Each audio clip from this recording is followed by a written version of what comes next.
Alright, we're live on the video game. Stream. Living. Streamio game. Video stream.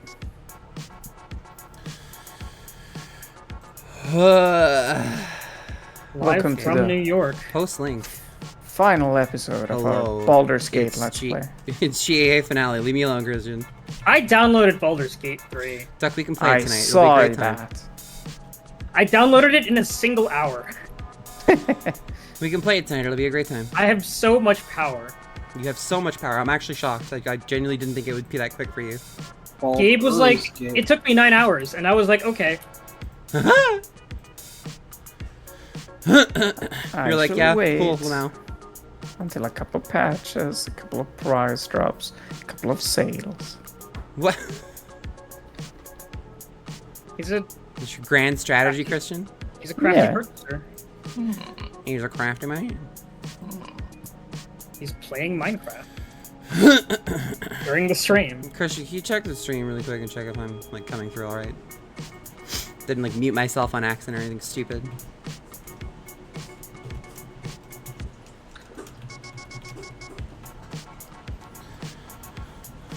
It's grand finale. It's a great finale. Because it's Great Ace Attorney. Yeah. You're right, Christian. The greatest of them all. No. How could it be? Well, Pretty easily it simply, seems. really.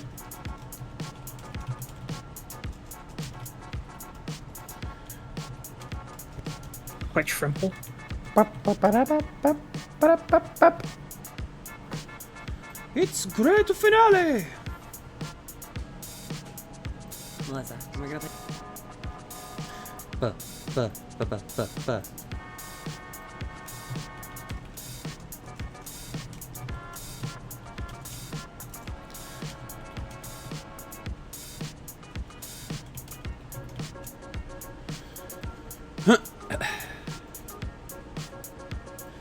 Hello.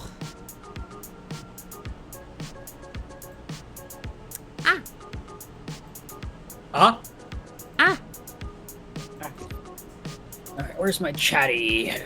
My chatto. Chatty. Chatty my with cat? friends. Chatty. Chatty with friends. That's me.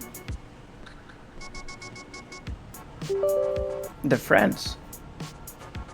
The French?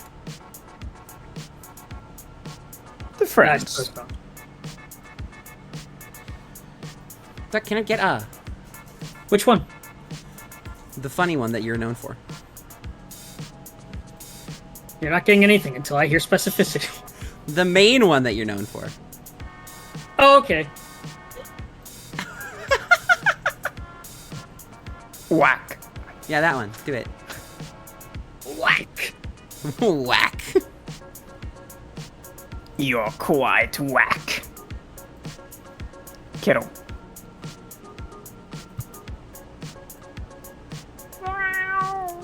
What? Me too. Huh? Why are we meowing? What happened? We're what do you mean, doing why? animal voices. Meow, woof, ghetto, kve. Ah. Alright, gamer. So on and so forth. So on and so Fortnite. Meh, meh, meh, meh, meh. Meh, meh, meh, meh, meh, meh, meh.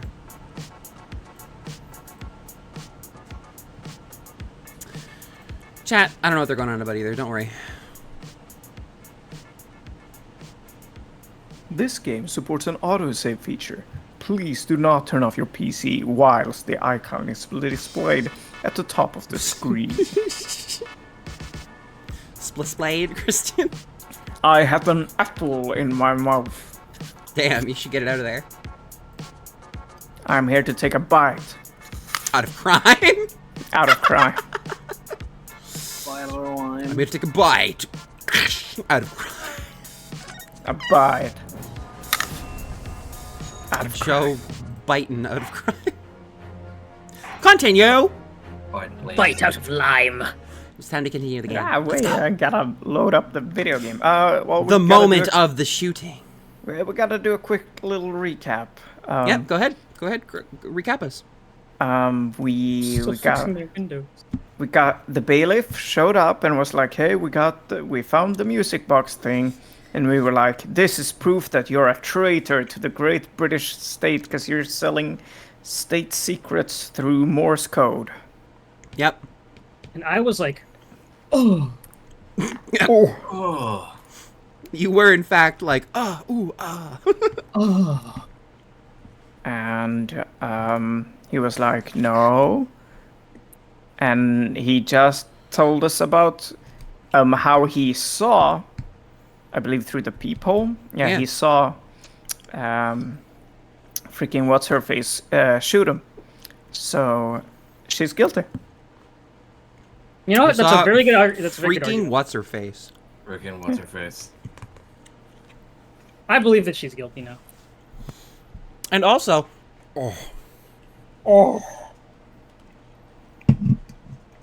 Gina Lestrade is the name you're looking for.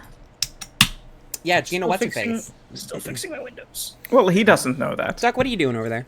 I'm I guess fixing my windows. What's wrong with your windows? Also I have a that's her- specific configuration for when we're streaming, He's on Vista. so I can look at everything. It's true. I switched to A Vista. cursed whenever we life that I stream. wouldn't recommend for anyone. Also, Sarah's still very fun. Man, being on Vista still, that's some my name is Lactan and I am cursed level shit. There was I don't some know what that deceased means. crab in joke. Oh god. Oh god. Also, Joran Hagen, Meta, and Vanessa, thank you for the tier 1s for 55, 35, and 59 months. You're welcome. You're not any of those people, Christian. I could be. You're It really could be not. Oh my Awesome. god. You're really not, buddy. That there was so much like There was a little confidence. confidence in there, but I'm not gonna believe it. There was so much power in that I could be. It could be. Maybe you're the only real person and the rest of us are robots. I'd believe that. I'd be down. I need some oil. Robots are cool. Are you good now, Doug? I'm good. All right. I'm great. Get talking, Graydon. Will be. Well, these ruffians, which oh! You absolute fool. You read it last time. I She know, was being that's- cruel to I you. know. I know. Oh yeah. Oh yeah. But Oh Is there yeah. a Minecraft that's me, version? and I was not ready. Is there a Minecraft Mr. Wi- version? Oh my god. Mr. Winterbank emerged from the storeroom, I believe. Ringo and Nash were scouring the counter when he suddenly appeared and floated them. Him. He already had the revolver in his hand. Fortunately, I wasn't too close. The. Those are my pronouns. I've never been scared in homie life. Hey, we're just your regular mild-mannered burglars. That's all. We don't like violence. Says the pair who carry a gun. Singular. What do you mean when you say you were near the entrance to the shop? Happened there. I didn't see nothing. Who, Zen? Why did you turn on shield mode?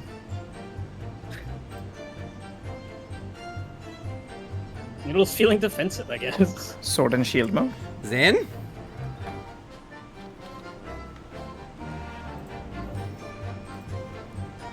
Misclick? I think the Noodle was simply curious as to what Funny Button did. Don't Zen? worry about it. It's all cool. It's fine, though.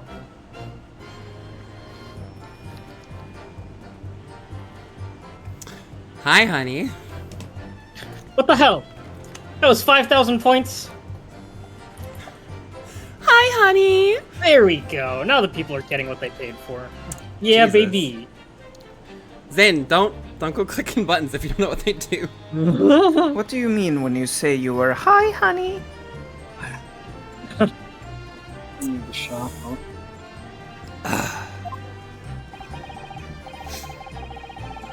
I was in the doorway, running my eyes over the shelves of forfeited items.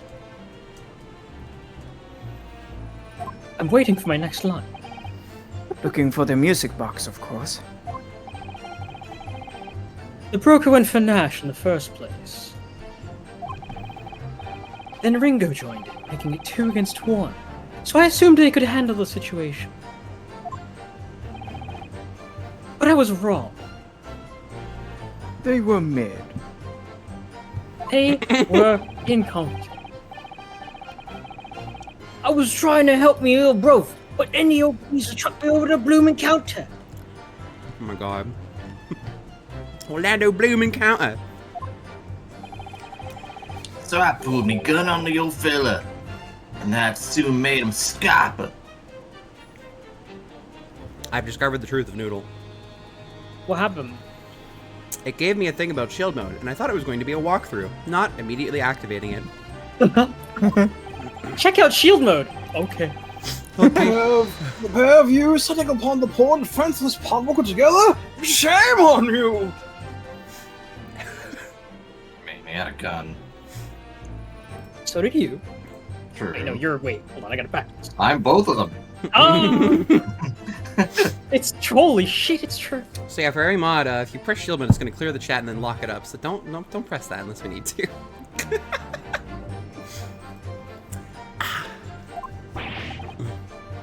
Sorry, Gov. Oh yeah, it was perfect. Timing. I don't say this line. A shot That's pain? correct, Doc. You mean that's the moment you were shot? Oh fuck. Yes, though I didn't immediately realize what had happened, of course. Things crashed to the floor from the counter as the 3 men were brawling.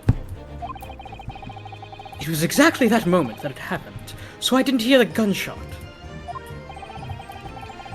And the bullet went on to strike the calendar in the wall behind you. So it would appear. When I looked at my arm, I saw that it was bleeding badly, so I wrapped my handkerchief around it. Seeing as I couldn't explain what had happened to a doctor, I had no choice but to wait for it to heal. Oh god. I didn't imagine it would still be bleeding 2 days later. I mean, They hadn't invented doctor-patient confidence yet. it's a fucking bullet wound, dude. It's okay, just I mean, stab a knife into it and be like, yeah, I slipped. Doctor-patient confidentiality only goes so far. I thought it went exactly this far. If you walk in with a bullet wound, and you You are can- suspected of causing a crime, they can report you. What if you just said I accidentally shot myself? No one's gonna believe that. Yeah, Sure that's, they will. Plausible deniability at best. You can go into a confessional booth and say, hey, patch me up, priest. And You can go into a they'd be confessional like, booth and tell a "Okay." priest that you killed a man. That's apparently under the law, but for an MT, if they believe a crime has been committed, they have to report it. Did Mr. Windybeck intend to shoot you, do you think? Well now, I don't imagine he even noticed that I was there, to be honest. Perhaps the gun went off accidentally. Anyway, it didn't quite strike home. When I pulled me gun on him, he tried to shove me out the way. Look at my pair. And then he escaped out that front door, but At which point, what did you do?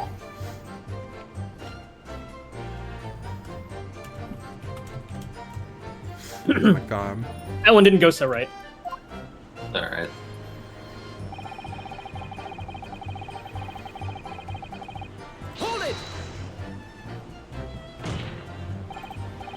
You mean you chased after him? Nani? Nani? Nana. I don't recall the reason why, but I ran after him to the back of the shop. With murderous intent. Oh no. And what about this peephole in the door you mentioned? You know about that, Renosuke. You looked through it. Oh, That's- he's got a... That's me, guys. I'm pressing Well, my buttons. unsurprisingly, the storeroom's door did a solid job. Made of stout wood.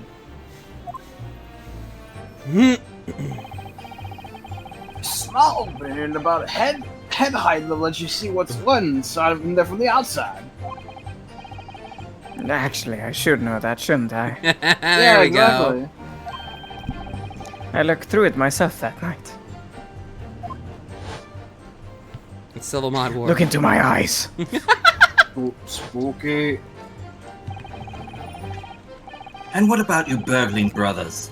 Did you see what went on through this peephole as well?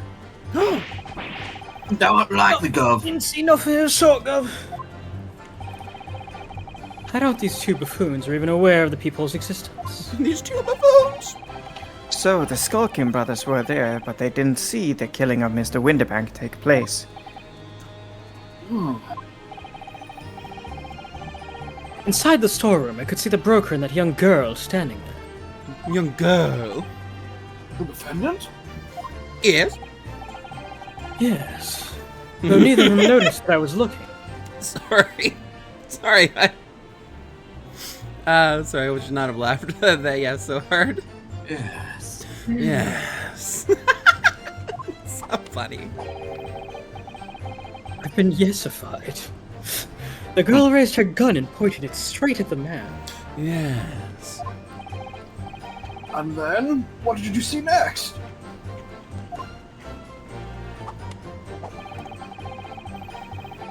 Oh my god. Yes, when the crime was discovered, the defendant was found with a gun in her hand. But that was Mr. Winterbank's gun, from which only a single bullet had been fired. And as we've already established, Mr. Graydon, that bullet was fired at you. Oh my god. No! Idiot. No, but no. It wasn't the broker's gun that the pickpocket girl had when I saw her. Yes, the bullet from Winterbank's gun grazed my arm. And yes, the Skulkin's gun from the detective. But this was another gun entirely. A third gun. The broker's gun was not the murder weapon, so clearly there had to have been a third firearm involved. I'm gonna fire this man's arm out of a cannon, let me tell you what. It was my gun. It's like, okay, you're under In other arrest. words, the accused must have had their own gun with her at the time. Don't we have a photo of her holding him up? Yes, it's rather incriminating. Yeah, but like, that's his gun in the photo, like I was clearly. gonna say, she took it from him. Like, that's so clearly his gun. She's What clearly is this threatening the nonsense? ceiling. Well, prove it in court. What nonsense da. Oh. But no other gun was found at the scene. Yeah. I hid it in my arms. Calm yourself, Counselor. Sorry? You're not. You must consider the events in order. At first, I saw the broker and the girl glaring at each other, but then all of a sudden, the broker turned to run. And it was at that moment that the little gutter rat shot him in the back. A chilling image, I must say. Yeah, okay, sure. Maybe it was real.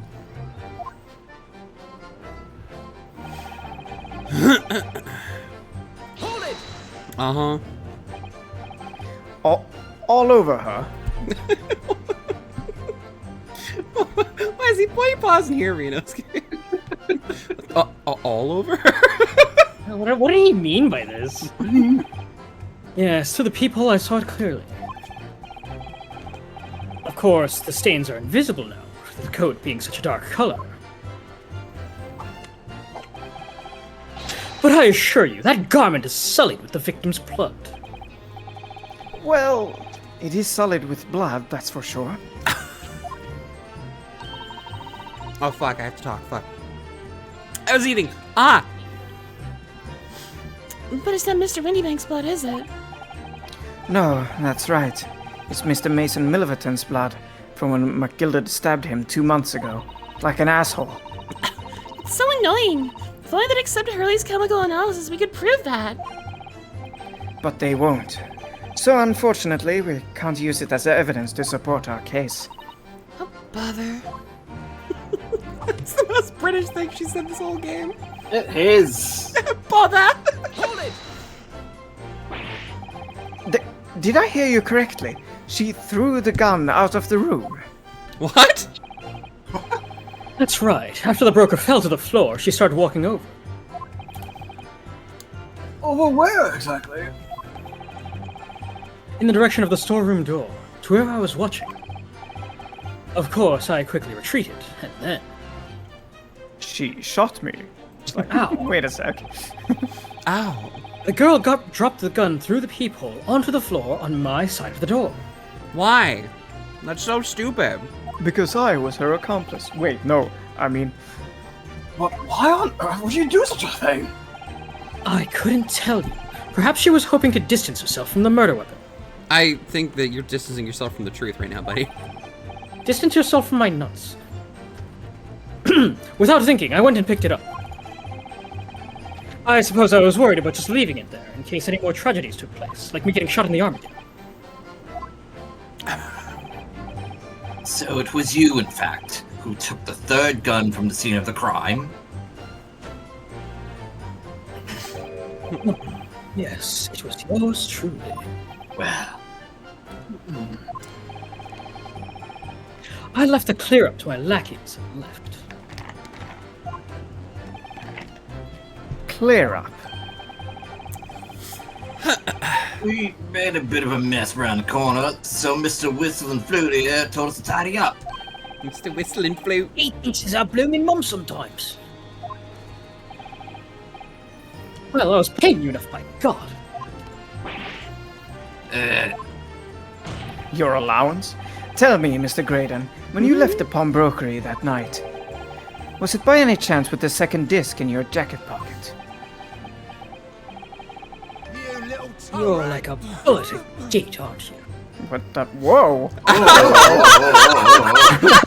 are you doing?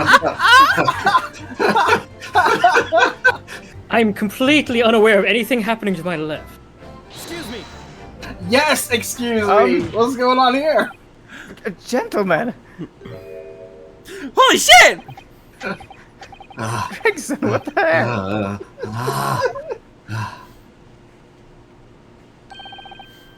Something wrong, Sunshine? Oh yeah! That should be my line. Like an extra 22 months. Wow, tier 1. You do realize you were just violently shaking Mr. Skulkin. Hi, Sneaky. Blimey, this dude's a bit of an hooligan, ain't he? Christ. What's going on just now? We saw him. He grabbed me whistle. Grab Mr. me Nash, whistle. what did you do? Why the blazes, he said. Didn't you mention a third gun when we got you down the station?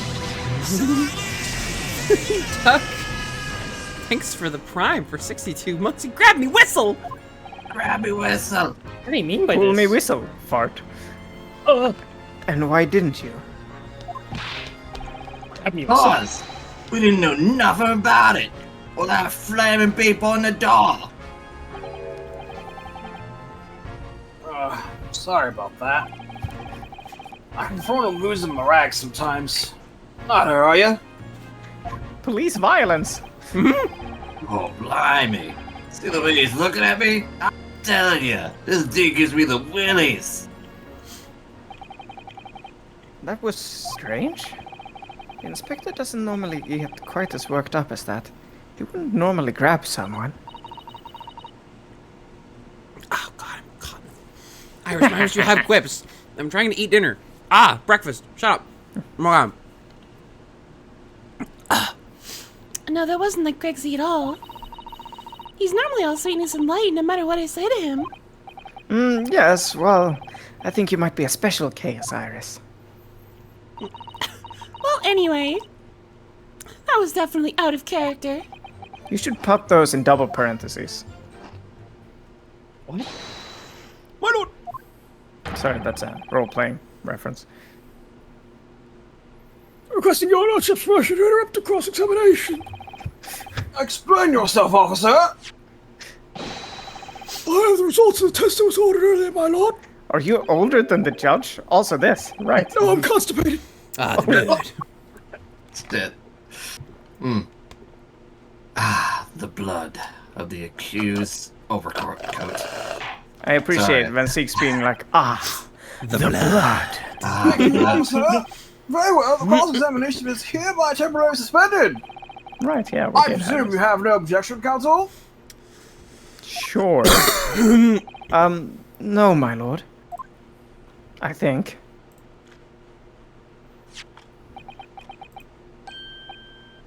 Well, there you have it. The report, please, Inspector. Yes, sir. Traces of human blood were found on the overcoat of the defendant, Miss Gina Lestrade.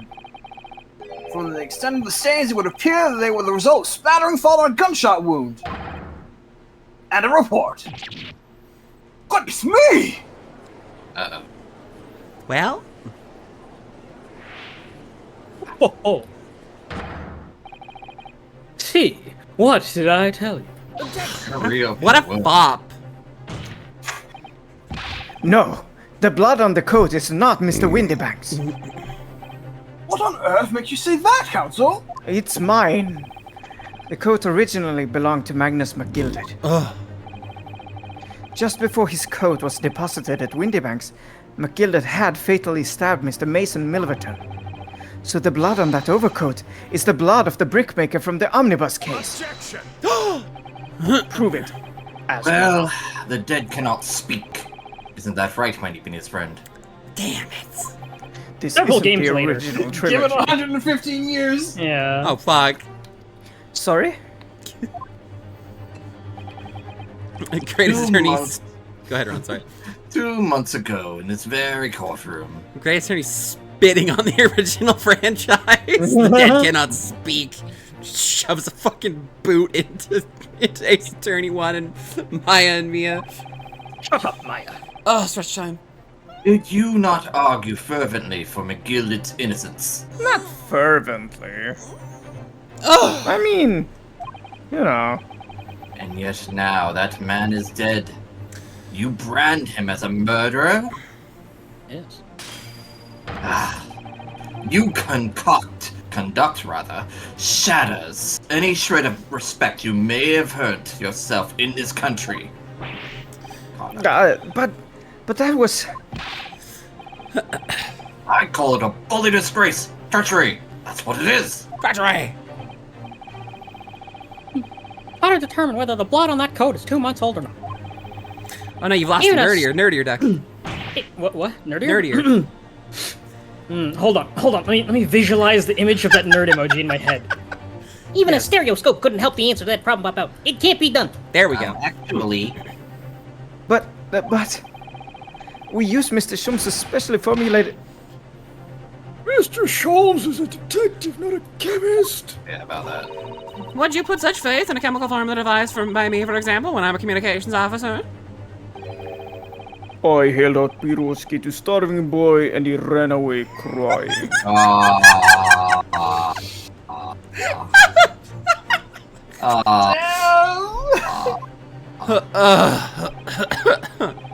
Herlock Sholmes is barely more than a figment of the public's imagination. He's a real person. His name carries no weight in this courtroom. No weight at all. I wonder if Van Zeeks is just like waxing poetic, or he doesn't actually know that Sholmes is real. I've never seen him before. Yeah, I'm unsure if he's met Sholmes in person. I'm not gonna lie. Mm. How could you say that? Victory is sweet indeed. Oh, you bastard. Die. This proves that my testimony is the whole truth from start to finish. By How do you arrive at such conclusions, sir? Thanks for the tier 2 for 72 months. Another 12 months and I will acquire the 7th Chaos Emerald. True!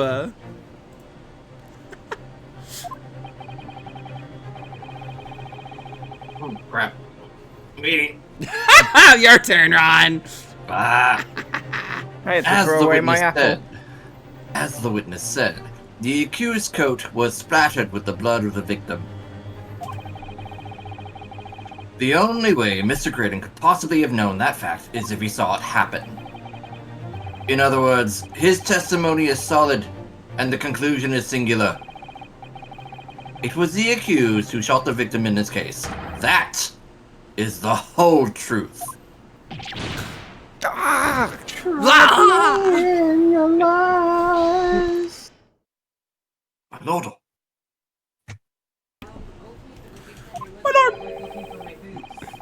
Been a long battle, this one, but this old warhorse has something to say now, if you please. Dabba, my lord. Mr. Foreman? As of this moment, sir, the squadron has reached its final decision. Ready, men? All for one now. Sword. Guilty. Guilty. Guilty.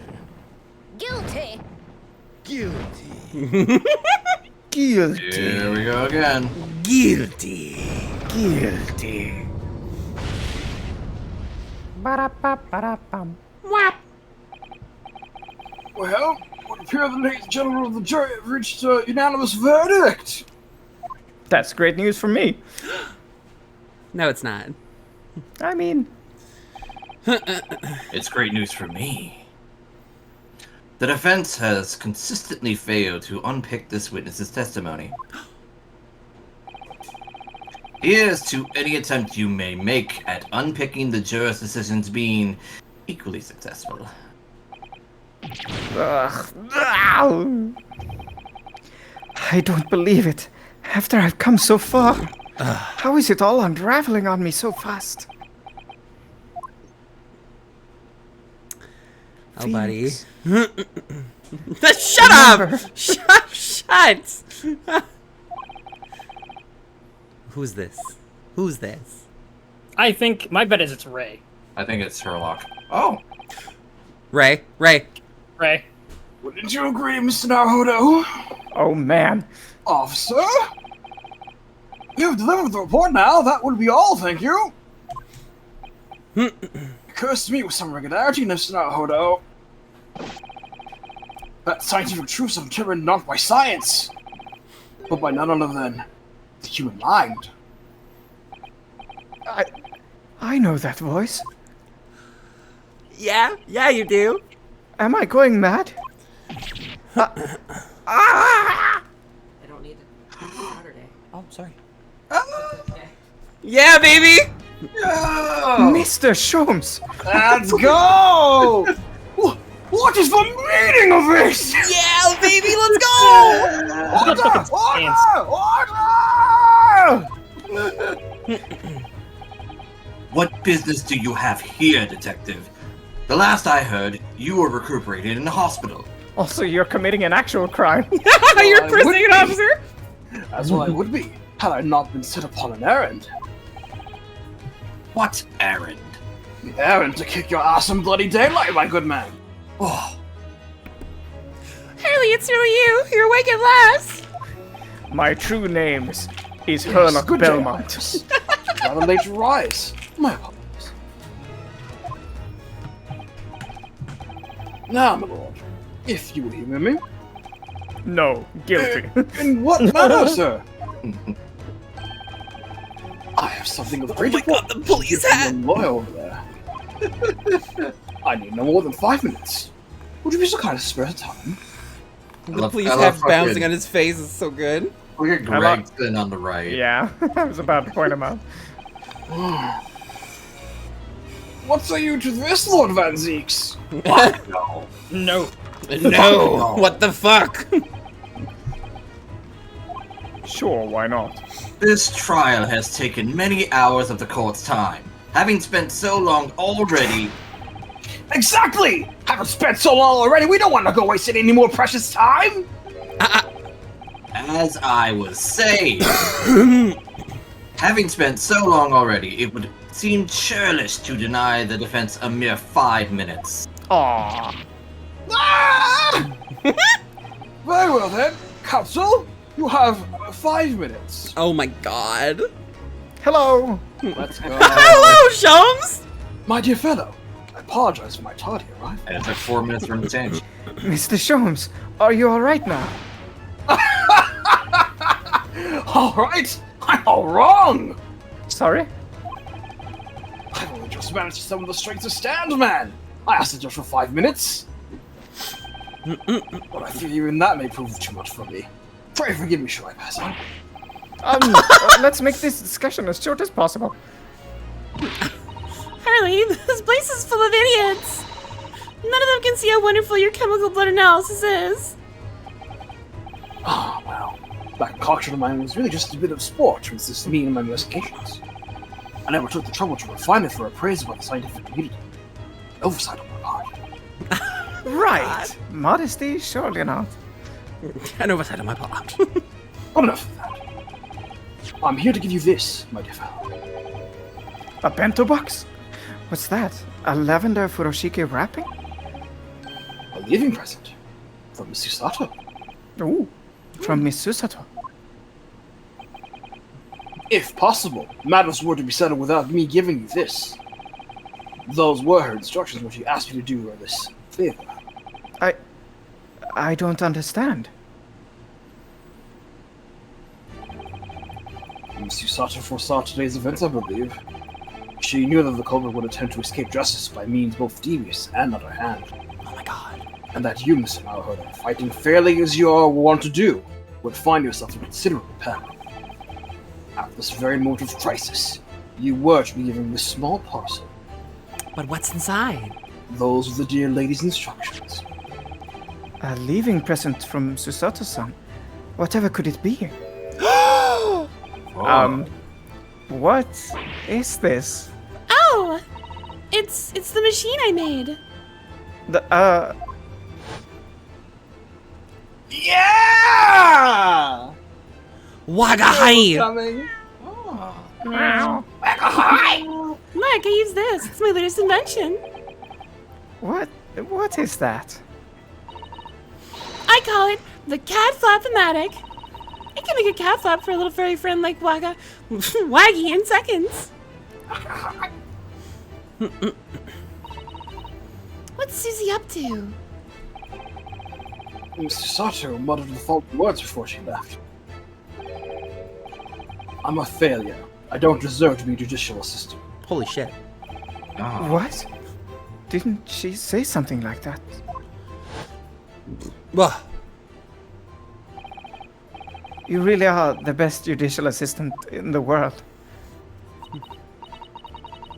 Well, that's extremely flattering.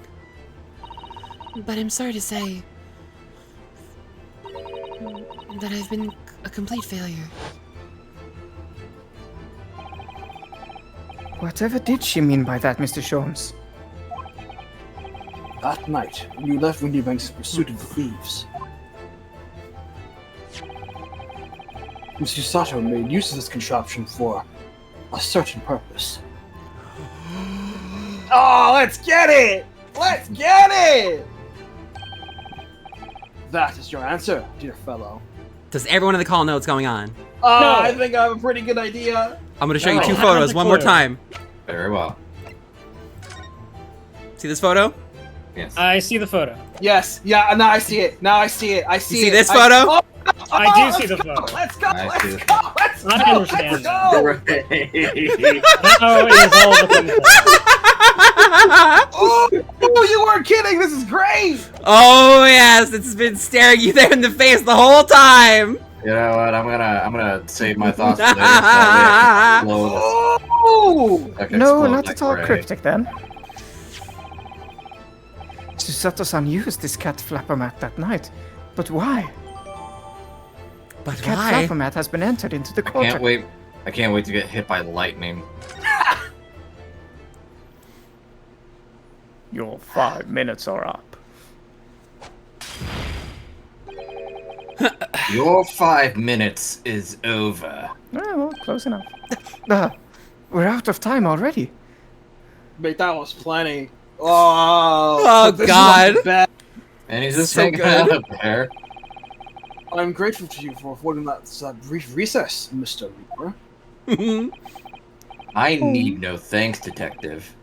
After all, the die is cast. Is it really? The jurors are unanimous in their learnings. No doubt my learned friend will consider a summation examination.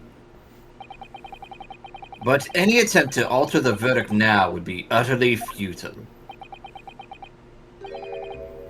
I wonder. Mr. Naruhodo, Yes. the rest is down to you, dear fellow. What is your plan? The rest is down to me. Yeah. I need to be careful here. If I make a wrong move, the trial will end badly. My lord, the defense requests. What do we do?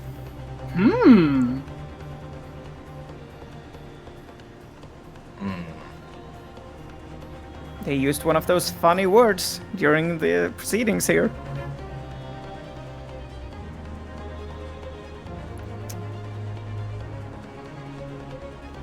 What do we do, guys? This is a cross-examination. It's time for a summation examination. Clearly, it's not time to think. Nah, time to think is time to die at this point. Do we press the jurors, or do we beg to see cross-examination for one more time? There were some words said when the bailiff showed up with the results of the blood. They suspended it, so that means it's not finished. Yeah.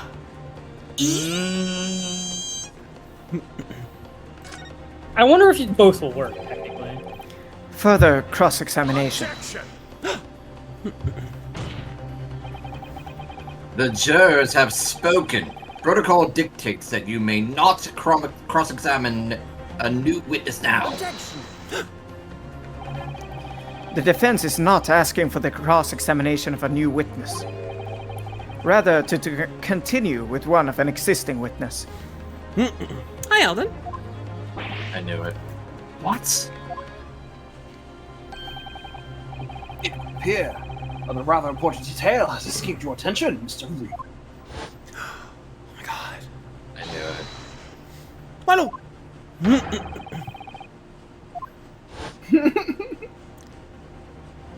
Yes. I knew it. The cross-examination is hereby temporarily suspended. Whoa!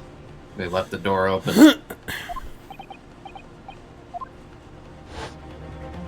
Oh, hydrate time. Let's go. So nobody can say anything then. If Rin asks to resume his cross-examination of Mr. Creighton, The court is obliged to allow it. This is absurd. Too bad. Quite so. I would remind those present that this is my courtroom. I concur that the defense is entirely within its rights to request the continuation of the cross-examination. However, I will not permit the unremitting protraction of these proceedings. Therefore, I have decided to afford the defense one final opportunity to conclude the cross-examination. Counsel, you must choose but one statement from the witness' testimony, and but one piece of evidence to present in support of your argument against it. A single chance to present evidence. If, following that, the situation remains unchanged, I shall move to adjudication. Is that clear, counsels? You will not press the witnesses any further. My lord. Yes, my lord. A single statement and a single piece of evidence. Most generous. Hmm. Can we pause once it starts here, Mel? Well then, For a bit. it's high time I fed on that thing. What's that What? question? Can we pause once the cross-examination starts? Sure, but first. I leave this in your capable hands. Oh. Amazing. Mr. Shams! Dies of cringe. Are you gonna help him up, Gregson? Or... No, No. he's fine. He's good where he is. Stand so and so. Oh, that's a word. Insociably. Thanks, Will. To stand so socially before the court in a state of such high fever. I guessed. The man has extraordinary strength of mind, but an extraordinary lack of feeling. I imagine he's feeling very little now. The detective is sleeping soundly in one of the antechambers. Strike a man when he's down, why don't you? Dies of exposition. Well then, Council, are you fully prepared? Maybe. He's so committed. Yes. One statement. One piece of evidence. I won't let Mr. Sholmes down. Or Iris.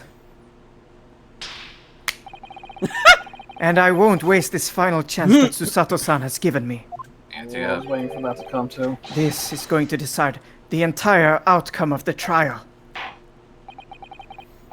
Very well then. Under the terms I've outlined, you may resume the cross-examination. You may. So, Nikki. this game is kinda rad. Alright, Christian. Hit us. Press the button. The moment of the shooting again. All right. It has final cross-examination music. Oh fuck. Oh. Oh, yeah, baby. Sadly, because it's very obvious what you have to present where, we gotta, soak in the moment. It's time for the miracle to maybe happen. Right here, I could see him through the peephole in the door. Yeah, we heard also, this music plays like twice in the entire game, also in 1 too. It's not completely unique, but pretty unique. It's really cool. It's such a shame that it's very easy statement. Yeah, we can look at it. Yeah, we can. I don't think we can. Oh, we can. Okay. Yeah, and I think the Oh, fuck! Whoa! whew, those vicious teeth looked like they could rip through almost anything. They're good, aren't they? They're made of a special alloy developed just for this job. The cutter rotates 10 times per second, so it can get through any kind of door in no time at all. And what are the two parts at the top there? Ah, those are for attaching hinges to the section of door that gets cut out. Right, of course. Nothing can match this machine for power. It can convince me to be even the toughest of doors. It sounds so charming and friendly when you say what it's for, but it feels like the reality of the cat flappermat is that it's a grim weapon of door destruction. It sounds like just such a grim weapon of destruction, period. That guy is so adorable, there's nothing I wouldn't do for him, even developing deadly weapons. Ah. Sounds like a real cat owner. Destruction. However, I must say, when we did see the image of the hinge there, it did have a little knob on it, like to open it with. So it's like, Yeah, how'd that get there? Don't worry about oh it. well, don't worry about it. Anyway, What on earth is that eccentric contraption, Council? Oh, it's my cat flap-o-matic, my lord.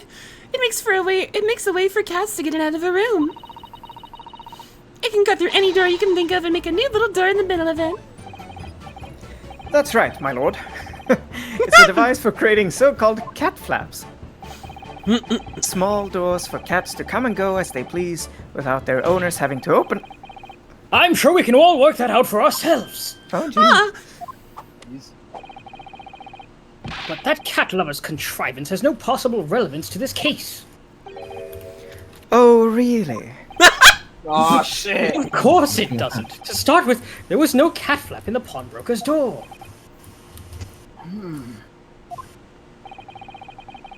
Not being keeping the cat to myself, I'm afraid I fail to see what this has to do with the matter at hand.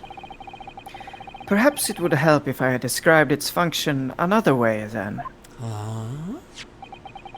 This contraption is able to create a peephole in any door you can imagine in practically no time at all.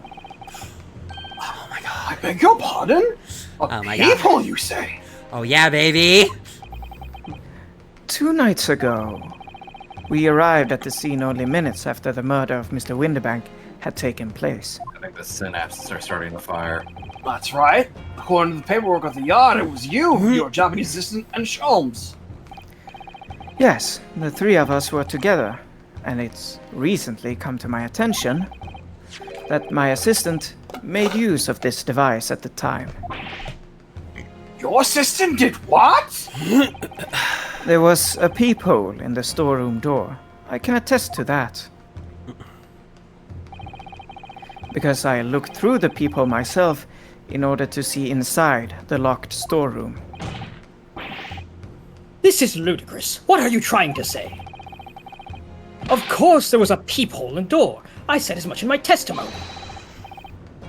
How else could I have witnessed the crime, for pity's sake? Yes. How could you? How indeed? What? Counsel, kindly say what you mean. All right, it's time. Time to strike the final blow. What I mean is this, my lord. My assistant made the peephole in the storeroom door, and until such time as she did, the door had no hole in it to look through. Gasp. Oh yeah, baby. Oh yeah, baby. It's been staring us in the face in those photos the whole fucking time. Here it comes. This is so juiced, baby. No! Objection! This is a farce. Are you really suggesting that the peephole in the door was... Yes, it was created only after the incident had taken place, by my judicial assistant using this device. Your assistant tampered with the crime scene whilst being fully aware of the gravity of her actions? She's quite mischievous, That is the most serious act of vandalism! for which I humbly apologize, my lord. It was in the few minutes that I left the scene in order to pursue the Skulkin brothers and alert the police. Nevertheless, in the light of this new information, it becomes apparent that Mr. Graydon's testimony is riddled with holes. Explain yourself, counsel.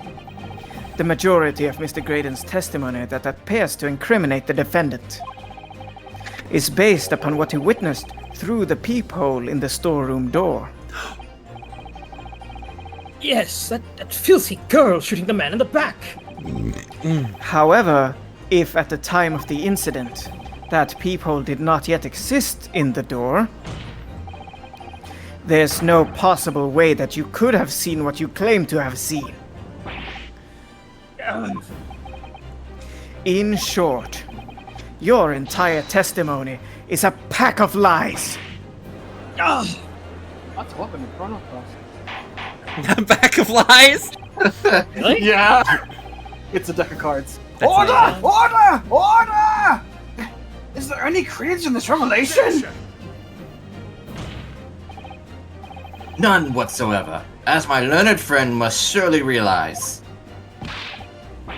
Exactly. This is just some cheap trick designed to discredit me.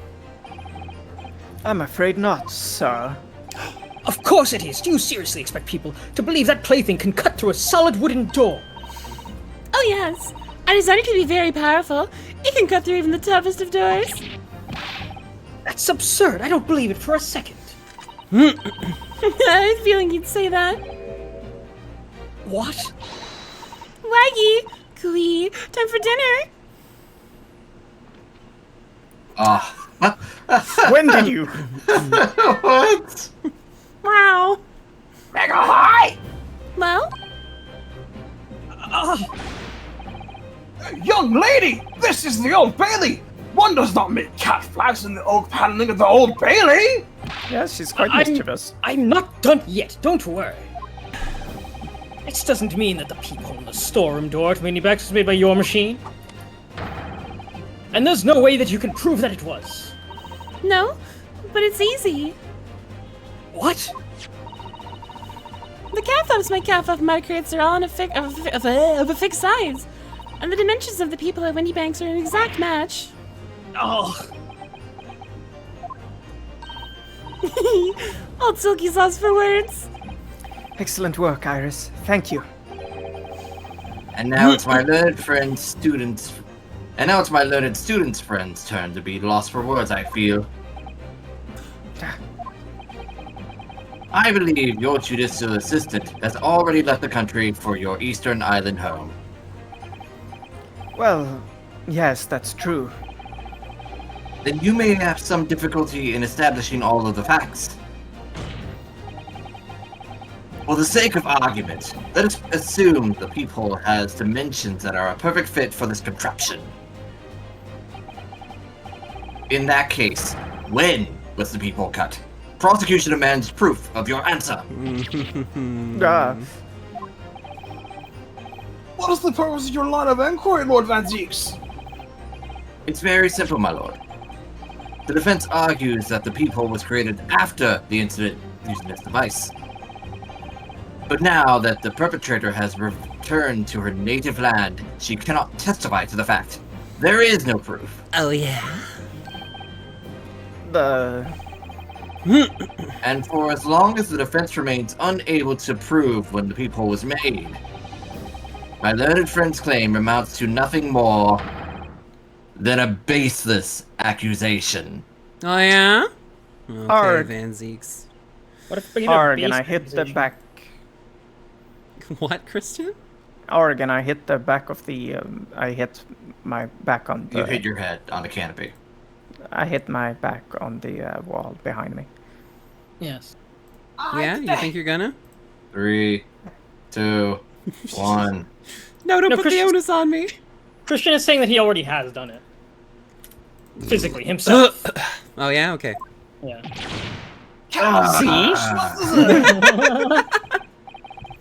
Indeed, that is so, Lord Van Zieks. Well, counsel? Well, counsel? I Don't give up now, Bruno. This is the time to create your own opening and force your way through. I don't know if I can do this, but I do know one thing. Susato-san is the greatest judicial assistant in the world. She even commits crimes when I need her to. Very well. The counsel of defense will present evidence to support the claim made. Proof that the people in the door of Windyback Storeroom was created after the event, and not before. It's the photo. I think it's the photo. Probably the before photo. No, yeah. print the stereoscope. That's the stereoscope. No, it's the before photo. You have to compare them with the stereoscope. I mean, So there's before. So, Ron, Yeah. so you I can catch saw up it. with us. Look at the Yeah, door. Yeah. Yeah? Yeah. And the after photo. Fuck. It's so subtle. Fuck. I'm gonna hit it. yeah. What are you? A print from that detective's infernal cameras again? You were the ones who presented them. My judicial assistant, Miss Susato Mikotoba, is an extremely intelligent and capable woman. Which is why I never had any cause to doubt that she would have considered this scenario and made sure I had the necessary proof. And the necessary proof is this photographic print, counsel? Oh, yeah. Oh, he knows. This print shows a scene in the shop moments after the defendant entered the premises. Bum, Agreed. bum, bum. And it also shows the accused mercilessly wielded a gun in the direction of the defenseless broker. Objection, it's the ceiling, but more to the point, it pictures the storeroom door in the background. Let me see that print again. I don't believe it! This really is quite remarkable. The door to the storeroom is completely devoid of a people of any description. Oh, Mr. Oh. Graydon, you couldn't possibly have witnessed the crime as you claim to have done, because at the time it happened, there was no peephole in the door. oh. In other words, your testimony is a catalog of lies. Is that also up in Chrono Cross? Not quite.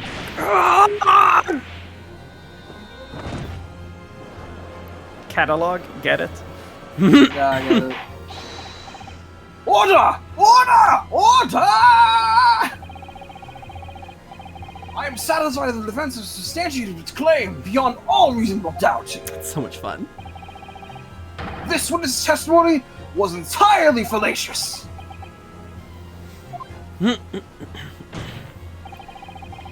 That's not the only thing we know now beyond all reasonable doubt. My learned friend's assistant's guilt can no longer be denied. Woman tampered with a crime scene. Oh, give me a sec. But more Okay, good luck importantly, prosecuting her, though. Lord, there's more Montanziques! the defense may have established a reprehensible instance of perjury. But that is no proof that this man is the victim's killer. Oh, yeah, right. Yes, that's right. What? I was there at the scene, it's true. And I was shot in the arm, it's true. But that's all. Yes, in fact, if you look at the circumstances, I am the victim here. Oh my god! He's Oh, into it! please, no! I don't believe this. But they're right, as it stands now. I don't have any definitive proof that he is the culprit. Still, he can't worm his way out of it now. Iris? You know what they say. There's no point in locking the cat's door after the cat is bolted. Pardon? Isn't that right, Bruno? Oh, right, I get it. As Hurley always says. One lie begets another.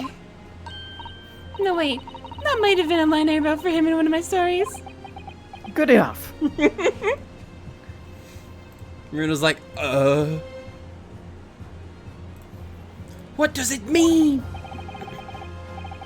Well, no matter who said it first, you're right. Mr. Graydon, not only did you give false testimony to the court, but the lies you told make no sense. Makes no sense. What do you mean by such remark?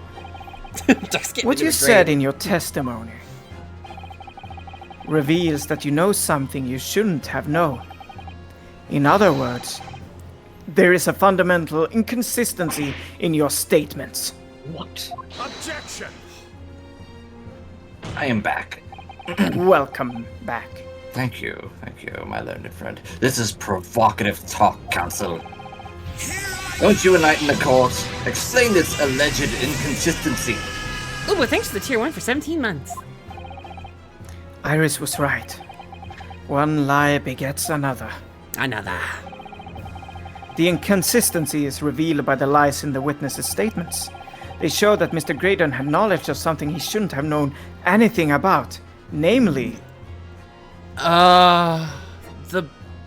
the bloodstains on the coat? No, that was public. That was a public trial. I think. That's the new one. The coat wasn't in that trial. The third gun? Yeah.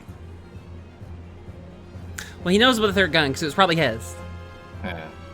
So it's gotta be a people. I think Well- no. He looked through the peephole because fucking. Sorry. Wait, no. Wait. Huh? Said he left, though, didn't he? He left them to clean up.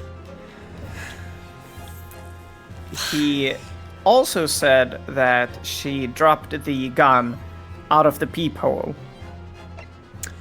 Fuck. It could be any of these. Fuck. Frick, man. What do you think, chat?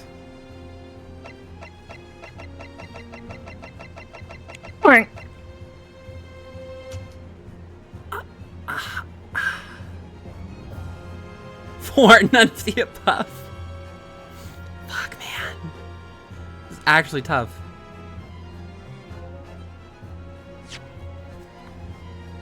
Just gonna. Wise choice. You have room for penalties. Just take it. When in doubt. I.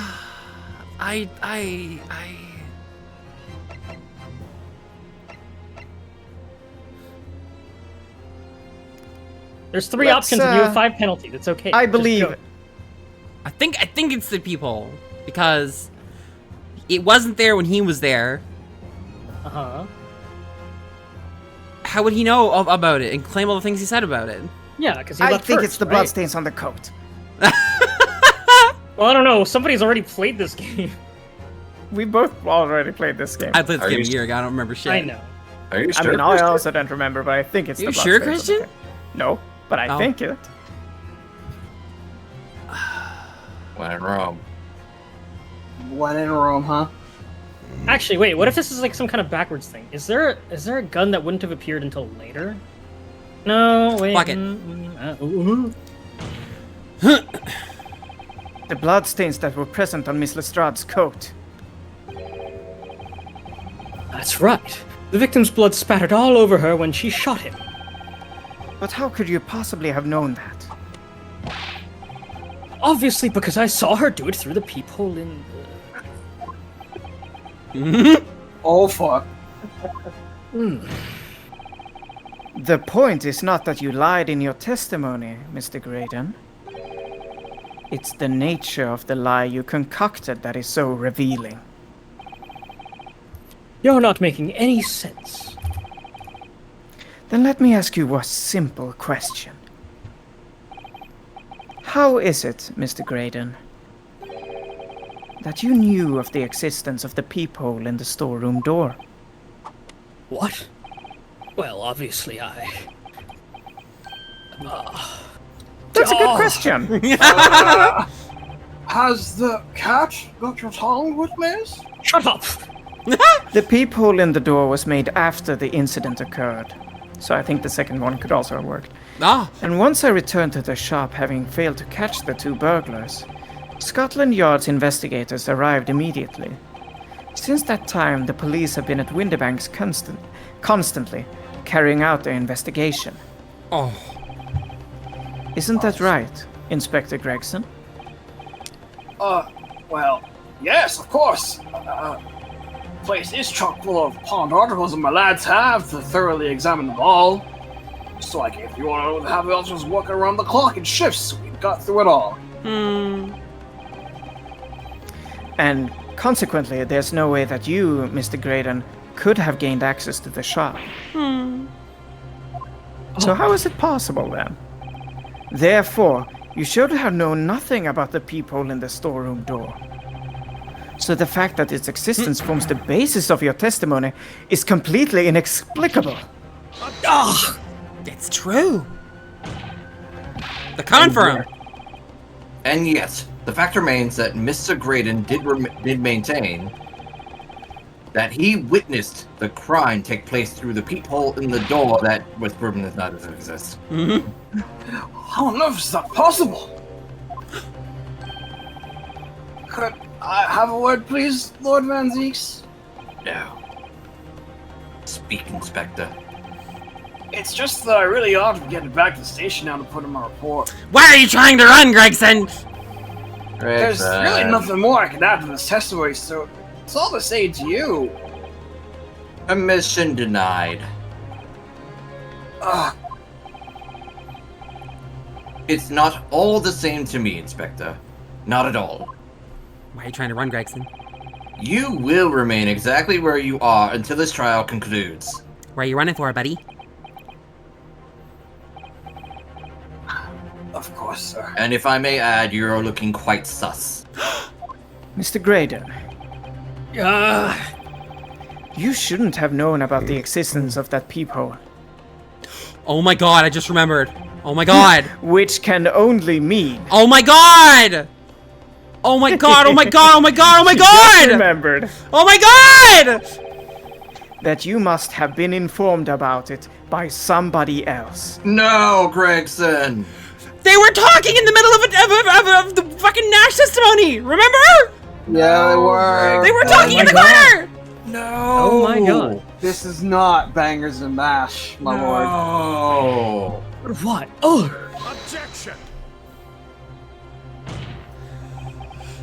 Stop there, my learned friend. You realize, I trust, that the words you have just uttered have extremely serious implications. Yes. But the defense believes that the details about the case that Mr. Graydon claims to have seen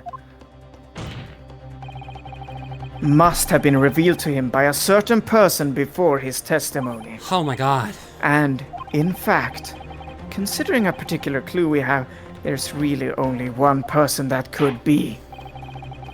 Who is the person in question, Counsel? Who gave his witness details of the crime scene to facilitate his false testimony? Le Gregson! Did Foxon not tell you? The truth is, it can only have been you, Inspector Gregson. Me? You had better have some proof to substantiate such a rash claim, my learned friend. Consider the fact that we have only been aware of Mr. Ashley Graydon's identity for the last few hours. We learnt of it only during the course of the trial today. Indeed. Preparations for this testimony were made with a great urgency during our hour-long recess. Oh god. While police executed subpoena and brought the man here from the communication station. You guys see why we didn't finish this last week? Yeah. We've been here for an hour and 10 already and we're not even done. And until that time, Mr. Graydon would have had no idea. No inkling that he would suddenly be required to appear in court. Are you suggesting that until such time he was summoned? Yes, my lord. Until then, it's reasonable to assume he knew nothing of the peephole. It was only once Mr. Graydon was in the stand that he realized his position. That he would have to defend himself against the accusation that he was the third intruder. Oh my god, he cut a deal with Gregson because he has the second disc. You're suggesting to the court that it was while this trial was in progress that he received the information that he could commit perjury in order to save his skin. Exactly. And the only person with knowledge of the investigation that he had any contact with is you, Inspector Gregson. This is a blooming outrage! Why would I be giving away details of our investigation of this fella, eh? Why indeed?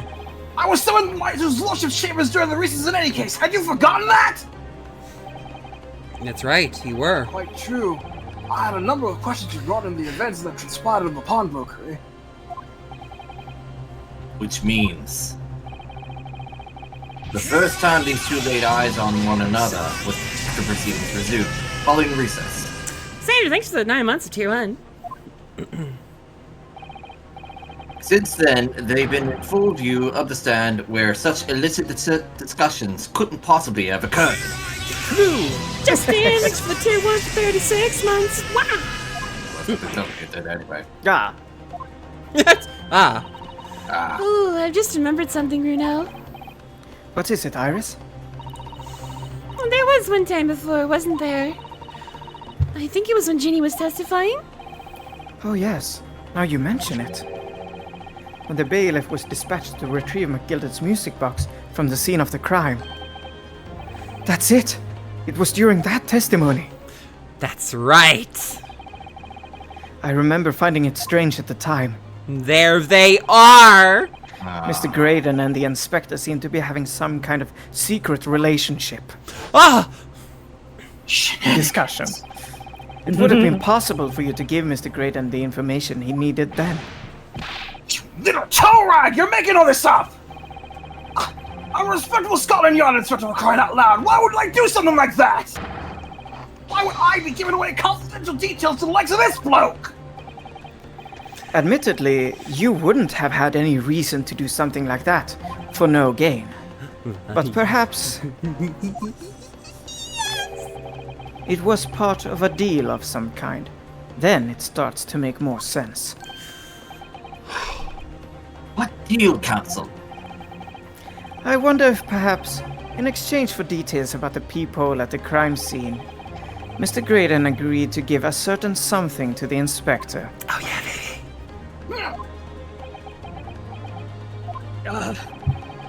I'm sure I need not remind the inspector that, if found to be true, striking a deal of any kind with a witness would be considered a gross case of malfeasance. Yes, you got it. Objection! Yeah, I knew what malfeasance was. This is Nice. where I don't see it often. It's becoming clear that jumping in with accusations is this Nipponese student's specialty. Thank you. I don't do that. No, of course you do. Don't lie to me. But with the stakes so high, the prosecution is not prepared to listen to baseless charges. Baseless. It is incumbent on the defense now to present evidence in support of this diabolical claim. I'm tripping over my tongue. Evidence. Just what are you proposing that the inspector demanded of the witness in return? The court must see proof of this alleged deal. If Inspector Gregson really did strike a deal with Mr. Graydon, then logically, there's only one thing he could have asked for. That must be it. Bruno, do you think it could be? Yes. It's the missing link that would join all the dots together in this puzzle. Here we go, baby. I must press you for an answer now, counsel. What evidence explains the nature of the alleged deal the Inspector Gregson made with the witness? Do we have anything on the Fucking! Yeah, Is it but this? Or is it this? it might be. Do we have anything about the The government stuff? Yeah, the government stuff. Is it today's paper? Paper, Yeah. paper. That was the paper. I think it might be that. Fuck! Yeah. This, my lord, this shows exactly what the deal between these two men was all about. Well, Inspector, what do you have to say for yourself? Oh no! Oh, come on. No good? Dear me, it would appear this answer has in no way Oh, come on. satiated your appetite. Some of that bite should be directed at my learned friend, I feel. Ah, okay, it's the music box. Or I'm very the surprised at disc. Greggsy. There must have been a compelling reason for him to give away Craig's secrets like that. Well, what's the most important thing to the inspector? What could have motivated him to do it? Maybe it's in the papers that we just presented. Well, most government inspectors that I know would put nothing above their duty to policing. So, do we have some evidence that's related to the inspector and his duties? You're so upset, Christian. That should have been a gimme. Yeah. Oh well. I'll press the music desk. Ba-ba-da-da-ba-ba-ba-ba-doo. Yeah, there we go. Inspector Gregson. Besides this murder, is it not true that you've been working on another very important case in the papers? You're not so good. right, Christian, but unfortunately it says attorney. Yeah, I guess. That's messed up. What? Are you getting that now, Sunshine? Is it possible that this other top secret case? Fuck you! Here's what's alluded to in this newspaper article here. Damn, that's funny. The classified secrets being leaked overseas from the Ministry of Justice. How the bleeding nor could you? We discovered during the course of this trial the music box deposited at Windybanks by Magnus McGilded. Damn, greatest attorney got a degree in comedy from Funny University. A special music box designed to play 2 discs at once. It would seem very likely now that encoded on the pair of discs that were in McGilded's possession are the leaked classified secrets. So mad about it. So I put it to you, Inspector, that in order to recover the second of the discs containing those secrets, you covertly made a deal with Mr. Graydon in which you exchanged the disc for details of the case. Play the music! You little. Ah! Order! Order! Order! On the day of the incident, when we met you at Windybanks, you said this. I'll be taking that whatever this is in the Gilded's down to the yard, thank you very much. By the way, look to your left. So hand it over. Ah. Man. It's so cleverly hidden. Man. Wait, is that Look next to the dog photo. Is that an Amogus? Yes. Bruh. Bruh. You're looking very sus, Greg. Fuck. Shut up, Max. Yes, look at it. Look, it totally looks like the red Amogus. I'm totally right. Right next to the dog photo on the desk. Did they know? Did they know? Zoom and enhance. This is an enhanced cliche. Oh my god. I'm so sorry. No, don't give it to him. It's mine. That is mine. I'm sorry, miss. But anything that belonged to McGilded has to be taken in as evidence now. Snake wife. Scotland Yard already knew at the time, isn't that right? That Magnus McGilded was involved in the stealing of government secrets. My orders were cover the medium used to convey the secrets leaked from the ministry, and do it on the QT. Strictly hush-hush. You are a cutie, but that has nothing to do with this. And that explains why, when I presented this disc as evidence to the court, you objected so heavily, I presume. Because you knew that it contained highly confidential information. Oh yeah. I mean, not likely. I mean, I wasn't sure of that myself. I realized there was a possibility, that's all.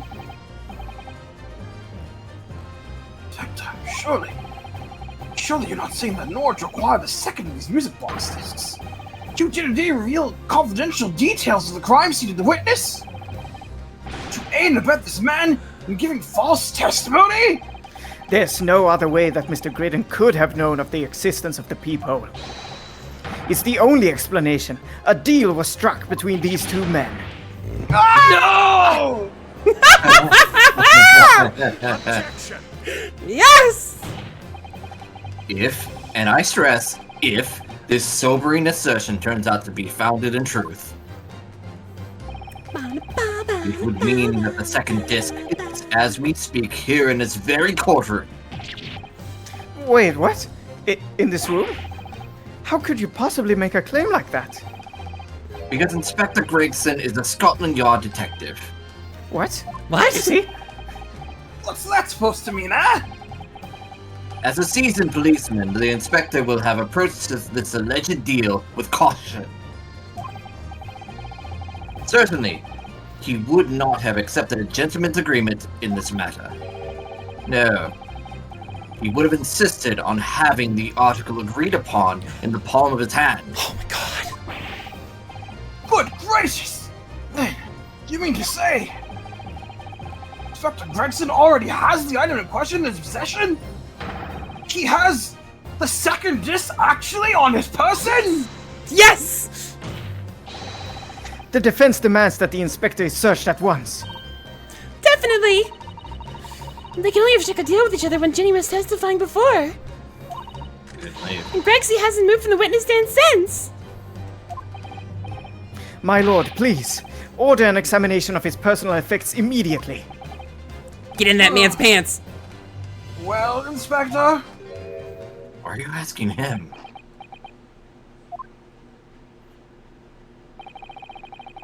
this young lad wants to tone down his imagination. He's insulted me in my profession quite enough. Oh yeah. However, if it'll put the matter to bed and dispel any doubts of my involvement, then I'll happily submit to a body search. What? He's going to agree to it. You threw it away somewhere. Ugh. I presume you're aware of the precipice on which you now teeter, my Oh my god! Well, keep it calm. No, I'm not gonna say it this time. I know what happened. Okay. You have made a most serious allegation against Scotland Yard here. If, following the search of the inspector's personal effects, no disc is found, you will be deemed unfit for court service. This trial will end, and my country's government will formally demand of yours that you are severely reprimanded. That sounds serious. It is. Indeed. to a visiting student make such a defamatory remarks about our country's most senior police force No, Josh, that's not it. is not something Her Majesty's government will be able to overlook. You're just turning rid of because you're scared. The accusation is beyond serious. You must be prepared for grave consequences. It's true. I can't imagine Gregson would have accepted a gentleman's agreement for something so critical. The disc must have physically changed hands, which means the inspector should have it. But somehow, something doesn't feel quite right here. Oh, man. Not on him. Very well, Counsel. You know the implications. So let me ask you one final time. Yes, my lord. Do you still persist in requesting a search of the inspector's personal effects? Search someone else! Yes, the defense formally demands the search be conducted. Well, Oh, wait, it just hit me. It just hit me. Yeah, you say you didn't! Keep going, keep going! Okay. Don't say you weren't warned. But your typical Nibini stubbornness may well land you in hot water this time. Perhaps the lesson will do you some good. fair enough. I've got nothing to hide. Very well then. Bailiff, conduct a search of the inspector's... That the defense demands a search, but not of Inspector Gregson. What? Now what's all this? I'm the one you're accusing, aren't I? I thought you wanted to search me! No, baby! No, Inspector, not you. Somebody else. What's the meaning of all this, eh? Lost it at last, have you, Sunshine? The court shouldn't have to put up with these nonsense. You're being completely irrational. No, he's not! Judge? That was Oh. a female voice. Iris? Oh, it's Iris. Yeah. I'm just doing what you all told him to do, and having the courage of his convictions. So you should respect that and listen to what he has to say in good faith. Because that's the British way! If not, I'll shoot you. Oh my god! Yeah.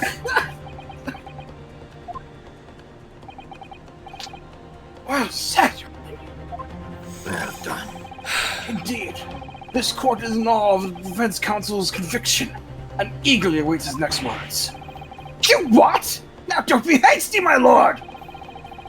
If I'm not mistaken about the things I've seen in court today, I'm fairly sure that I know who has that disc at the moment. There's only one person it can be. Counsel, of whom do you request this search now? Right, who has it? He was shaking him. He was shaking Yep, him before. yep. He was shaking him before. Oh my god. Yeah. Fuck yeah, baby! Nash Skulkin. goddamn Skulkin! You are the criminal! Mr. Nash Skulkin. Just saw an extra subscription for 31 months! And Oh my that's god. why he was shaking him down! That's why he shook him down all of a sudden! Dash! Yeah. Oh, I'd never! Well, I never. That was amazing. Hey. So Very well cute. then. Bailiff! Restrain the witnesses and conduct a thorough search of his personal effects. Hold it! Please, my lord! Inspector! Scotland Yard has to object to this search! Oh god. So funny. Unfortunately for you, Inspector, your objections carry no weight here. In this courtroom, only the prosecution and the defense have the authority to object. But Lord Van Zeeks! I have no idea what forces are in play that might influence your actions. Jawarida. But personally, I have no intention of obstructing the course of this trial. God, it's so funny. Ugh. Bailiff! Carry out the search! Oh, you're so cute. No, I don't know. I didn't know nothing about no disc. Cut it out! Oh my god! Ah! Here, my lord, in the witness's pocket. I found this! The second disc. We got them both! Good Lord, that's... Another music box disc. I didn't know nothing about it. Nothing. Why are you shaking, Fuxon? Did Foxon not tell you? That is the second music box disc left behind by Magnus McGilded. Is it not, Inspector Gregson?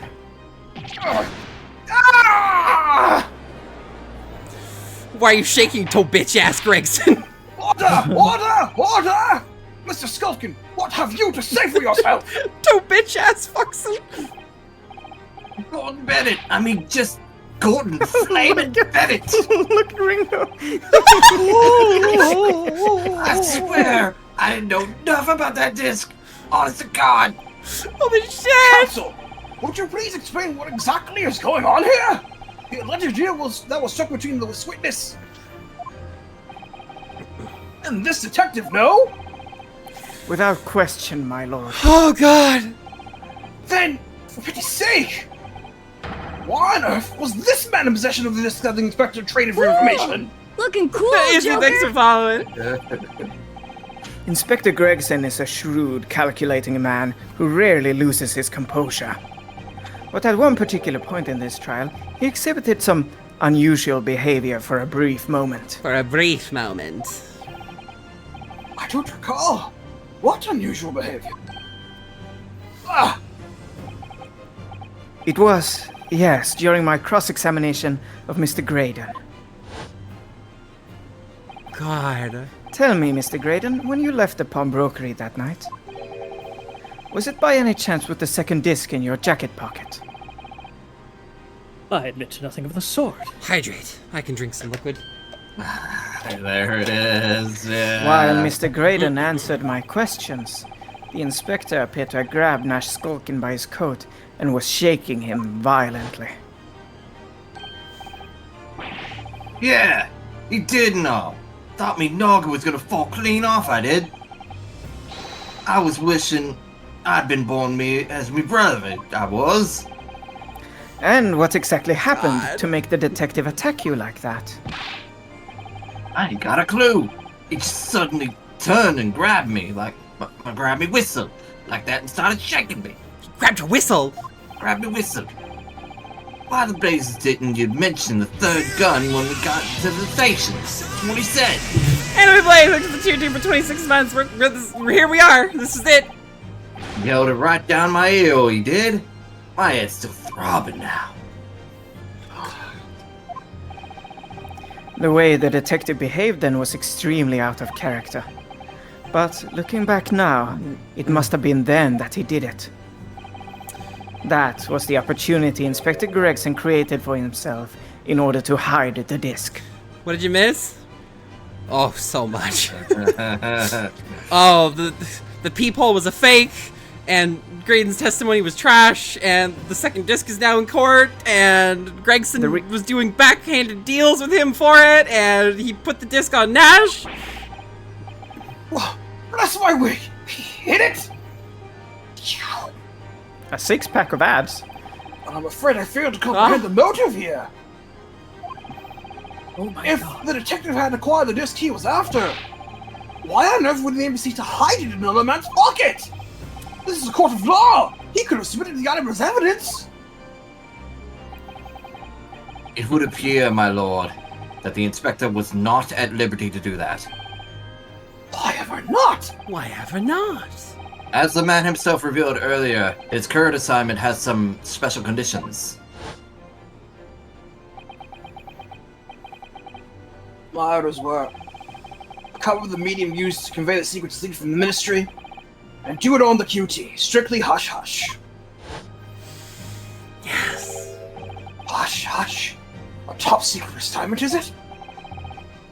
As far as we're aware, the information stolen comes from confidential government communications. It would seem that if that information were to be revealed in court as evidence, it would be problematic. As a reminder for everyone in chat, I can't turn off ads. They are set in current way so that they play every half an hour to remove the pre-roll ads. So the new people come in, they don't have to watch any ads. If you don't like ads, you can use whatever ad block works for Twitch, or you can subscribe. My apologies. Does that sum up the situation, Inspector? I'm operating under direct orders from the Ministry. I'm afraid I'm not at liberty to answer that question. Oh, fuck. So, realizing that there was a chance that you may be searched here in court, you took steps to hide the disc that you acquired from the witness. Oh, fuck! Silver Prayer with 10 gift subs! You took away her life, so don't you dare judge me! No, fuck! Giselle with 10 gift subs! The gift sub before, let's go! Here I Nice guy. Thanks for the gift subs all of a sudden. Covering the bases. He only pretended to attack Mr. Skalkin in order to get close enough to him. To slip the second disc into his pocket. So it's all a pretense? Oh yeah, baby. Oh, Fuxin, you're so mad. Well now, Inspector Gregson. And you, Mr. Graydon. Are you prepared to admit the accusation made against you in this alleged deal?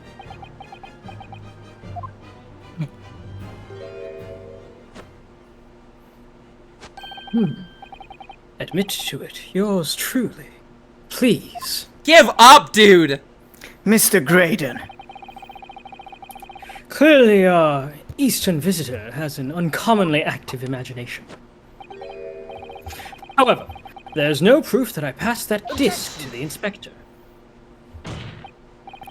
But then, how do you explain the reason why you knew about the peephole? I'm under no obligation to explain. Oh my god. Are you kidding me? What? Yes, I lied in my testimony. That I admit, so sentence me accordingly. But that is all I admit.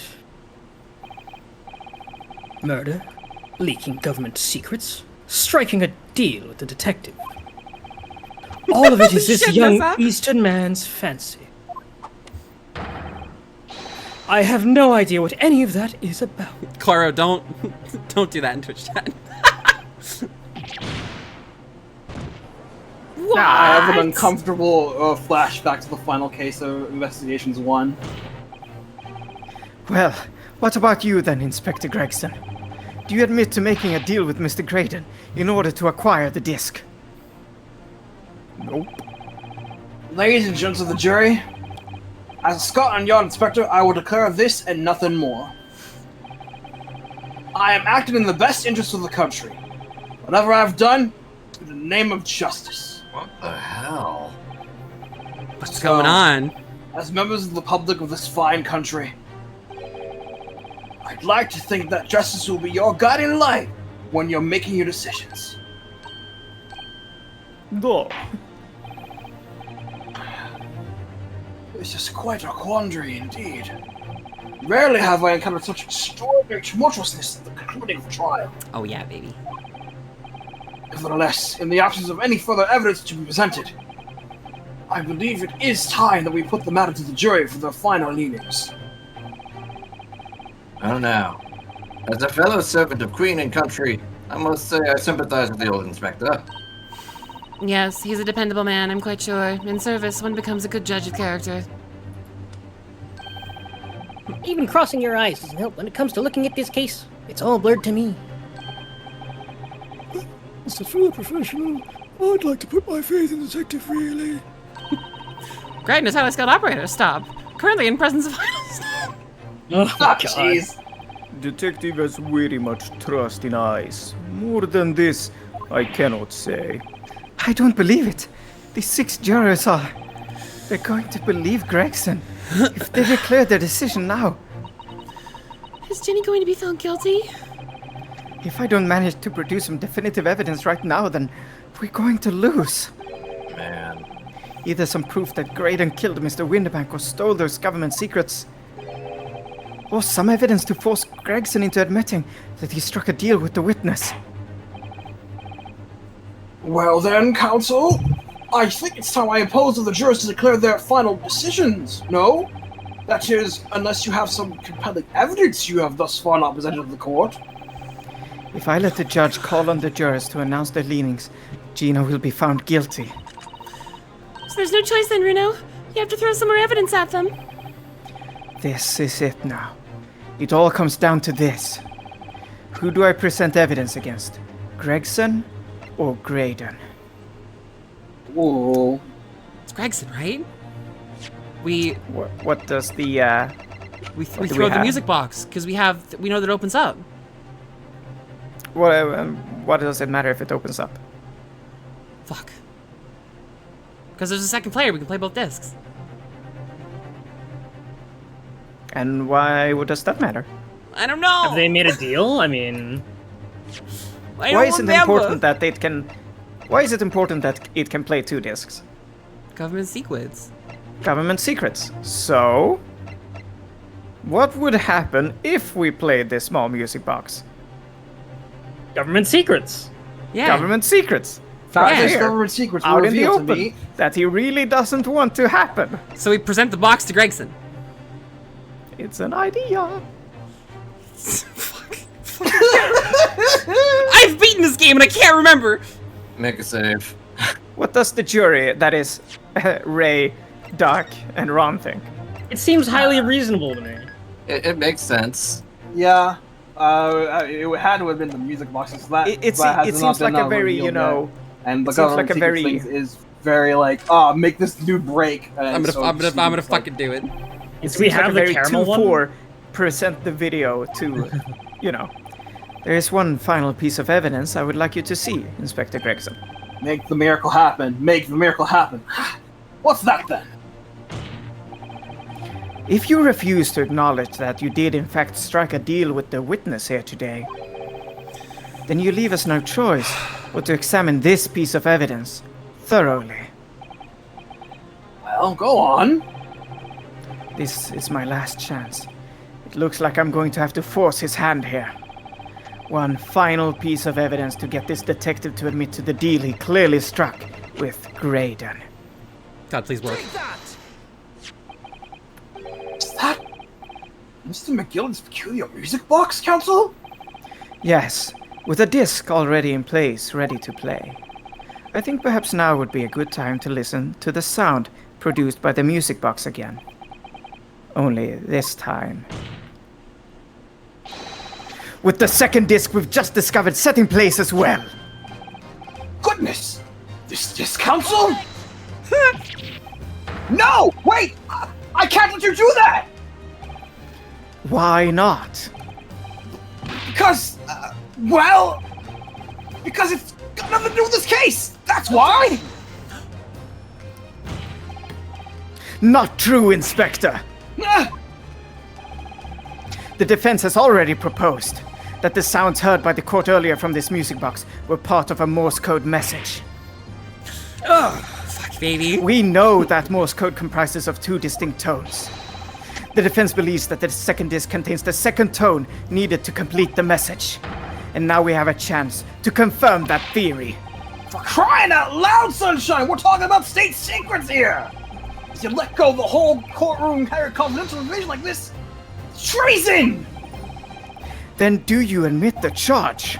That in order to protect those state secrets, you engaged in unlawful dealings with the witness? You're mad! If you let that secret information out in the public domain, you'll make an enemy of the entire British government, you idiot! Let's not forget, Inspector, that you, a Scotland Yard officer, leaked confidential case details to a witness, that you continue to lie to the court, and all because, by fair means or foul, you're determined to do your duty. God.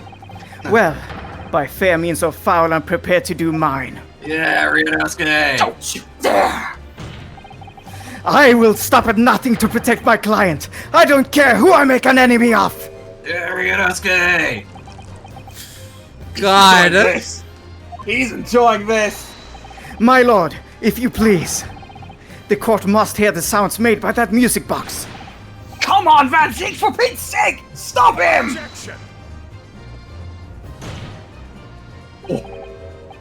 Inspector, you should know my methods by now. I'm a prosecutor. I'm no Scotland Yard puppet. Yeah. In this courtroom, my duty is to the law. So let me propose a toast to uncovering the truth by fair means or foul. No! Very well. The defense's stance here, and that of the prosecution has been made very clear, I feel. I love you, man. Therefore, in accordance with the defense's request, the court will now listen as this music box is set into operation once more. This time, the second disc in place, and both discs playing simultaneously. God, look at them! Look at them! What a camera angle! My leg That's is shaking. really good. Oh, man.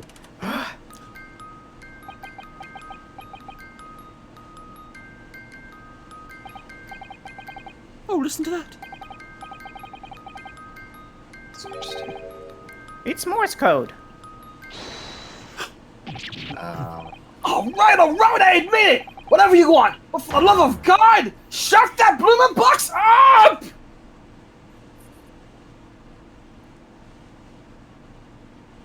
Well then, I believe we've won. Yeah. Let me ask you again then, Inspector Gregson. 5, yeah, 5. 5 is the Morse code translator. Did you, or did you not, strike a deal with the witness next to you in the stand, Mr. Ashley Graydon? Specifically, did you furnish the witness with confidential case details in exchange for this music box disc? Did you reveal the existence of the peephole in the pawnbroker storeroom door, Inspector? I did. Stop! What are you doing, man? It's all exactly like the young Eastern lawyer said. When the trial resumed at the recess, we were stood here in the stand together. That's when he approached me with the deal. Shut up, you imbecile! Shut up! Psst, you there. You're the detective who turned up at the pawnbrokery the other day, aren't you? I may have something you're looking for, Inspector, with me at this very moment. So how about a trade? I suggest you accept. For information that may make certain individuals uncomfortable will soon become very public indeed. So funny. I couldn't let that information become public knowledge, not under any circumstances. So I accepted the man's proposal, and told him details of the case that should have been put in the clear. People in the storeroom door, and the bloodstains on the overcoat. By giving false testimony, this witness intended to have the defendant wrongly accused of murder. Inspector, you knew that. Yet you still revealed those details to facilitate the witness's perjury. I did. Then it turned out that the people had only been made that night, after the incident took place. Scotland Yard wasn't aware of that, if I'm perfectly honest. Well, Mr. Graydon, what do you have to say for yourself? In the end, it's the cops! It's the cops! There's nothing and no one left for you to hide behind.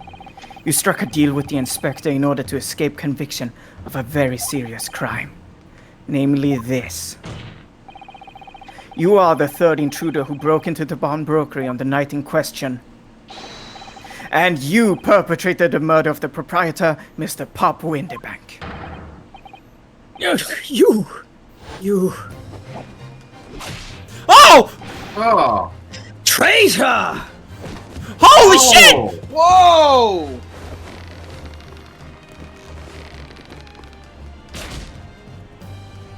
He made him cough out a fucking chip! Oh my He had god. one stuck in his throat. He saved his life. Bailiff! Bailiff! Restrain that man! At once! Oh my god!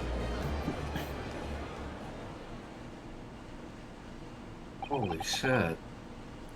That's it. That's it then? It's all over.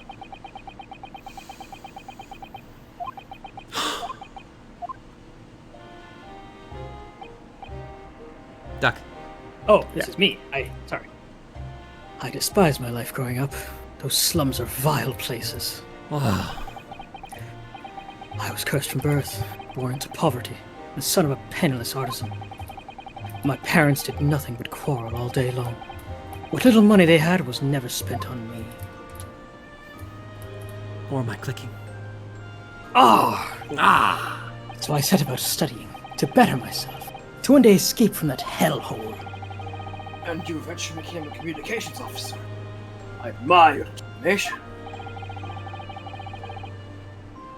But then you decided to try to sell government secrets. Why? Holy fuck. What a case. Isn't it obvious? Because I wanted money. Even now, years later, nightmares of my life in the slums wake me in the small house. I wanted to drown them out with more money than anyone who lived in that squalor could ever imagine. And one day I met him. Mr. Magnus McGilded. You're a fiend with a quite a talent, Sawyer. I have money to throw your way if you're interested. All you need do is go along with me little plan now. He was the real mastermind all along. I was to steal the ministry's telegraphic message logs, and McGilded would buy them for a handsome sum. As I was responsible for inspections of the ministry's communications office, it was a simple enough task. The lure of the devil's offerings. How easy it is to succumb. But you must surely have realized the seriousness of the crime you were committing. For that reason, I took great lengths to ensure that my actions were untraceable. By using the music box.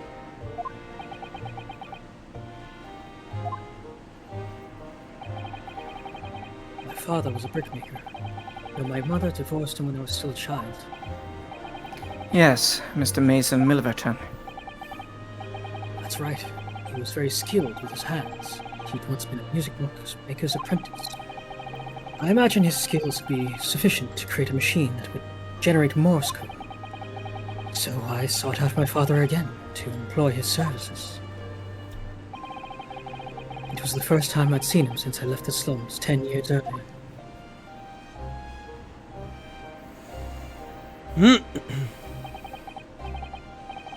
Oh god, someone has to voice Maester Mason. I'll take it. Ashley. Oh, I got it. What a fine gent you become, eh? He was a different man to the one in my memory. A thin, frail old man.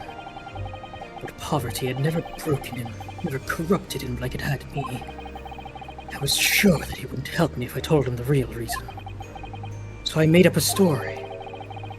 I've got some work for you, Father. I need some music box discs made. Music box discs, eh? A musician friend of mine has written some music he wants to sell to the public. I Man. brought the score with me. There are two, actually. I'd be delighted, son. It's been 20 years since I did any work like this, though. Fetch my tools, would you? They're in the loft. Man. That's how I had to make the two discs. Thereby splitting the information in two. You were taking considerable precautions indeed. It was to protect myself as much as anything. It meant that I could deal with McGilded in two separate transactions. The first involved the first of the two discs and the music box for playing. I exchanged them with McGilded for 10 guineas. Then, on receipt of the second disc, he would pay 1,000 guineas. So, what's happened on the omnibus 2 months ago?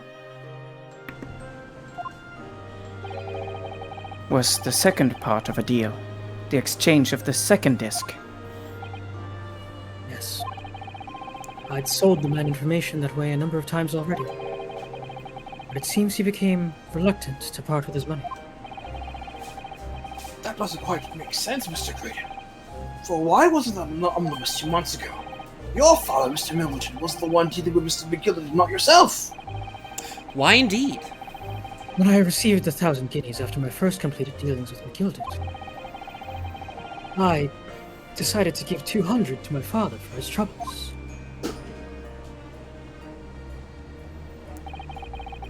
My father realized something was amiss. In time, he worked out that I must be involved in something dubious. And when he did, he said to me, Time there's an exchange. You let your old man do it. Understand? Otherwise, I won't take your money anymore.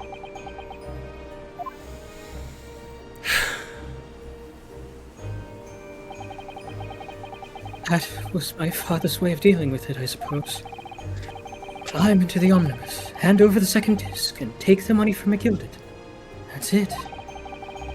He had no idea what was actually on the discs I'd actually make. He never knew. Just like I'll never know why everything went so horribly wrong that night. All I know is that the disc was taken from him, and he never returned home.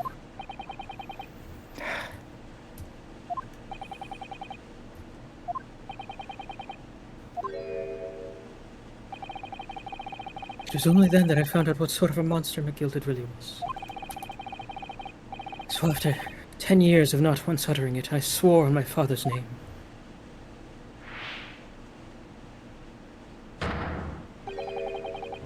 To exact revenge. Revenge? As anyone with even the remotest knowledge of the man will no doubt be able to imagine. McGilded brought all his wealth and influence to bear in the most despicable of ways.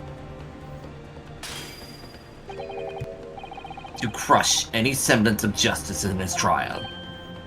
The crime scene was tampered with, evidence was fixed, and witnesses were bribed. Enjoy your lurking.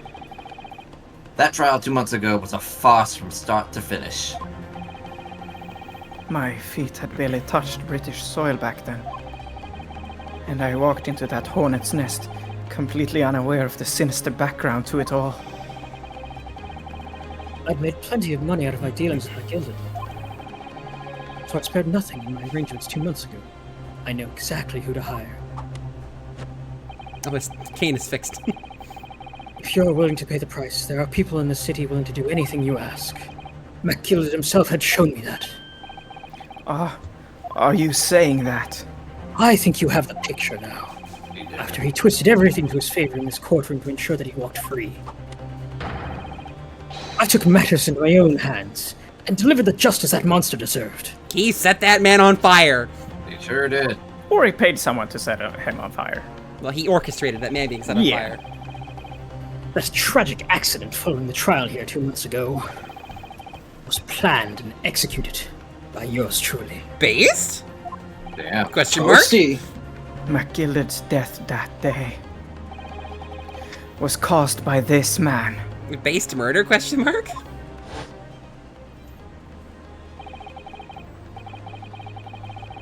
Everything is ready, sir. If you'd like to follow me into the courtroom. Man, all these bailiffs. What's this, officer? 'Tis sooner than I was led to believe. I hope it's not inconvenient, sir. There were some changes to the schedule. Well, I must be making tracks now. It's time for the inspection. They're going to examine the omnibus again, so I'm told. I asked if I could be present for it myself. So that policeman who came to tell McGilded he could examine the omnibus again.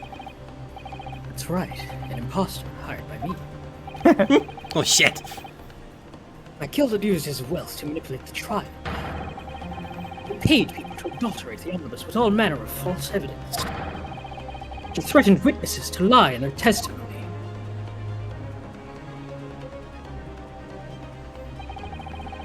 So I gave the man a taste of his own medicine. Once the omnibus was doused in paraffin, one of my sham policemen ushered McGilded inside and sent him on a one-way journey to hell. Oh my god. Toasty.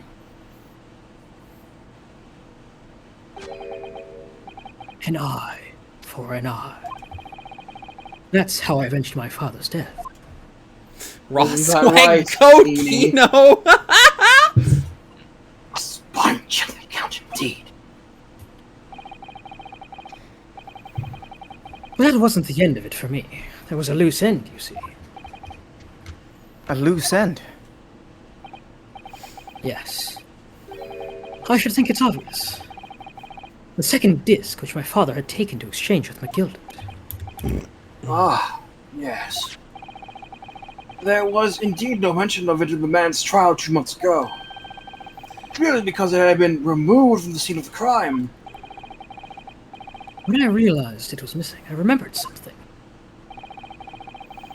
Something for the first time I dealt with McGilded. Oh my god. This is the first of the 2 discs, and the music box you need to play with. Well, look at that now. What an ingenious little invention. What an ingenious. So then, as promised, 10 guineas for a young man. What's this? Winterbank's pawnbroker. Aye, it is a pawnbroker's ticket, so it is. You can use it to redeem an article I've deposited there for you. There's no need to give a name. Just hand over the ticket and tell the fiend the watchword. I've put a jewel in pawn for you. It'll fetch a good 10 guineas if you sell it, so it will. I've never heard of a pawnbroker being quite that way before. Duck disappears into the distance. What? Oh, you're still quiet. That was all. Oh. Have ye not, Mr. Graydon? London's pawnbrokeries are very useful places, you know. Each one is like an extremely secure vault. Holmes? I wonder where you heard that from. Oh, Sherlock Holmes? Sherlock Holmes. So I knew that if he'd taken steps to hide the disc, it would be in that pawnbrokery somewhere. And that on the night he killed my father. He must have entrusted the ticket to someone. My god. Yes, to Gina. I remember now that when we first met you at Windybanks that afternoon 2 days ago, you had a description of Miss Lestrade written down. He was ready. How did you know who you were looking for? On the trial, the pickpocket's testimony was clearly peculiar. Anyone could see that. I realized immediately that she was another McGilded's pawn. He must have threatened her somehow. He must have. I was fairly convinced it would be her who had the ticket. So I started to make some inquiries. I had a strong suspicion the girl would come out of the woodwork on the redemption deadline. And he was absolutely right. Whoa. And yes, sure enough she did. All I needed to do was wait until the girl went to Windybanks to redeem the articles. But unfortunately, she redeemed only McGilded's overcoat and the one disc that was in its pocket. The all-important music box with the second disc inside was missing. Because it already had been forfeited 2 days earlier.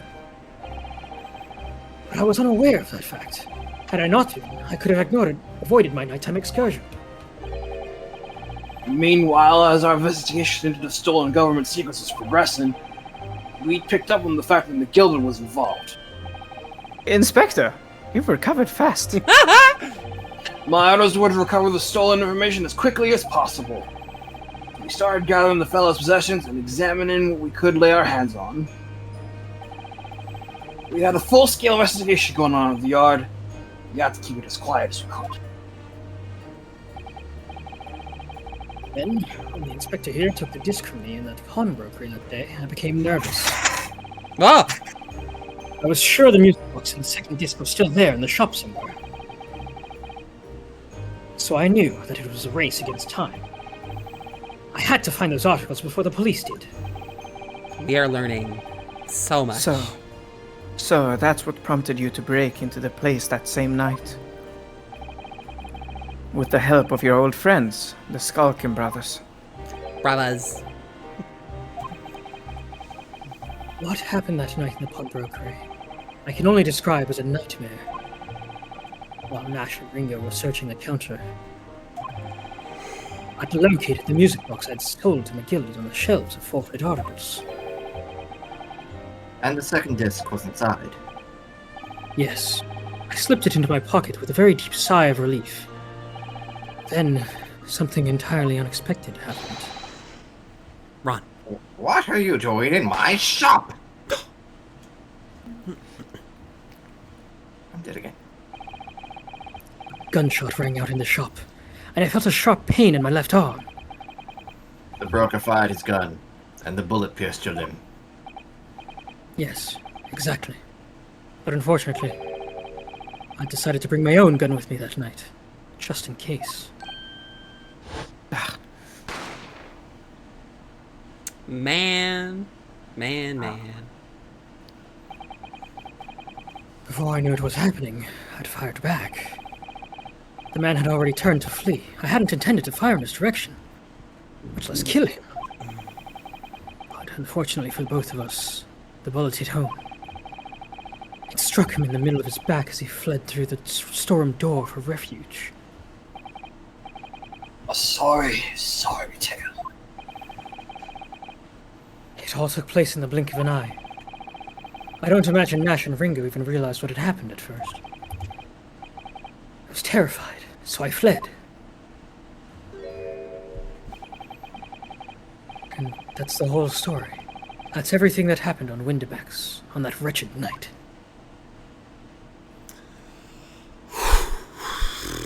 What a finale case. No kidding. And we've got 5 cases left. Yeah. I'm lightheaded. Goodness gracious. Great work, everybody. Well, Whoa. Earlier, you called McGill a monster. A man who used his wealth and influence to distort the facts and escape justice for the crime of a murder. What tragic irony. For what you have done is exactly the same.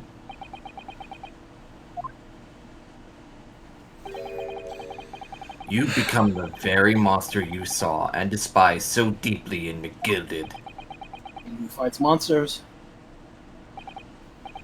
Yes. I think I have.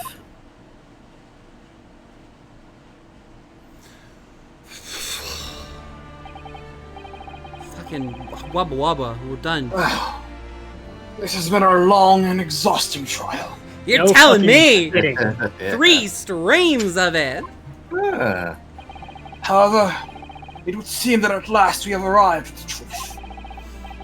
Inspector Gregson, what of Mr. Ashley Graydon? He's been restrained, my lord, and is being escorted to the yard. He'll be charged with the murder of Mr. Windibank and the stealing of government secrets. Very good. I mean, if we get there, Scory, it's only 2-hour stream so far. And you, Inspector. Regrettably, you will have to face charges yourself. Yes, my lord. Of course. It transpires that you were complicit in helping a criminal escape justice. That fact remains, whether or not you were doing it in the line of duty. you know, I think the only two people in here who have not committed a crime is Van Seeks and the judge. Yeah? Yeah. Well, that we know of. We don't know if Has Izzy Iris passed. crimed? Has Iris crimed? Oh, true. She cut the door in the. Oh, The yeah, Old yeah, Bailey, right, yeah. right, yeah. Has Sholmes crimed? The He, imprisonment uh, officer! Yeah. Yeah. Oh my god! That's not true, Christian. There's someone else here who hasn't crimed. Waga High. The crime is a serious one, Inspector, and inexcusable. Now, the defendant, Miss Sheila Lestrade. Yeah.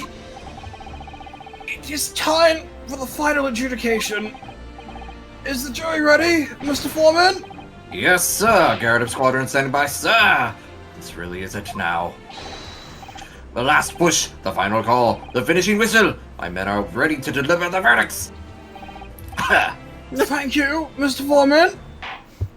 I'm good. Very well, ladies and gentlemen of the jury.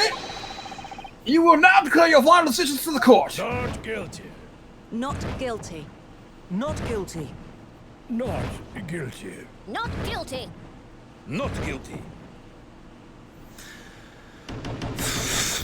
Oh my god. My great goodness. Just say guilty anyways. Yeah. Just throw Gina in the slammer. That is this stuff. I'm off the hook. Yeah. Finally, Runo. You finally managed to do it. Finally is the word. I really wasn't sure if we'd come out on top for a while there. Alright. Susie was right. You're the best lawyer in the world. Miss Lestrade, I am not finished with you yet. Eh? What are you looking at me like that for? Before you start enjoying your freedom, there are certain other crimes to consider, Eh? 2 months ago, in my courtroom no less, you gave false testimony. Did you not? And in relation to the trial today, not only did you unlawfully enter Mr. Windyfix's pawnbrokery, you also attempted to abscond Mr. McGill's property, it seems. Eh? I never done nothing of this sort. Of course not. It's not like you were gleefully wearing McGilded's coat in your cell yesterday or anything. Oh, I just when I was getting excited about throwing a party for Ginny this evening. Oops. And turning our attention to the defense. Determining that when played together, the music box disc contained the message in Morse code was certainly the most unexpected revelation, Counsel. Yes, I think I've committed treason. Quite so, my lord. The prosecution was caught utterly off guard. Well, In fact, I think we should applaud my learned friend's courage here today. I propose a toast to demanding that government secrets be Disseminated. disseminated before the entire courtroom. to be fair, I'm not a British citizen, so I can't commit treason. Very It is sorry about espionage, that. however. Oh fuck. It was the only way I could get Inspector Gregson to admit to what he'd done, so... Huh? Who isn't that? That's the juror. Oh, It's hello. About the sounds produced by the music box before. I do wonder if that was really Morse code at all. Pardon?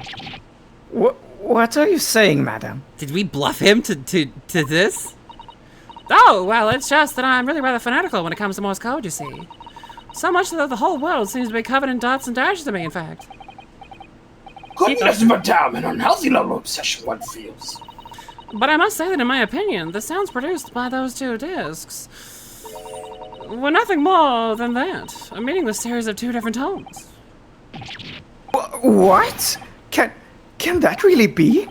It wasn't Morse code after all? No way. My lord, the defense would like to listen to the music box again.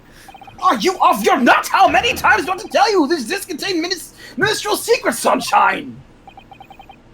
This courtroom is not an appropriate forum to discuss the nature of government communications. We know McGilda conspired to trade national secrets with our enemies, secrets acquired from Mr. Graydon. Now that the man has admitted to his crimes, we have no need to pursue the matter further. But it's really going to bother me. Rianovsky! Miss Lestrade, Yeah, me, Lord. that which you have seen today here in this courtroom has been extremely disturbing. Falsified evidence, intimidation, perjury, a grim catalog of depravity. Hardly experienced before any child. Come on. That ain't nothing I don't see most of the days in the back slums. I beg your pardon? If you're weak, you pay for it. That's just how life goes. Gina. But look, I reckon I've worked something out today. The world ain't fair, but if you wanted to change, you've got to start it at home. You've got to change how you are yourself.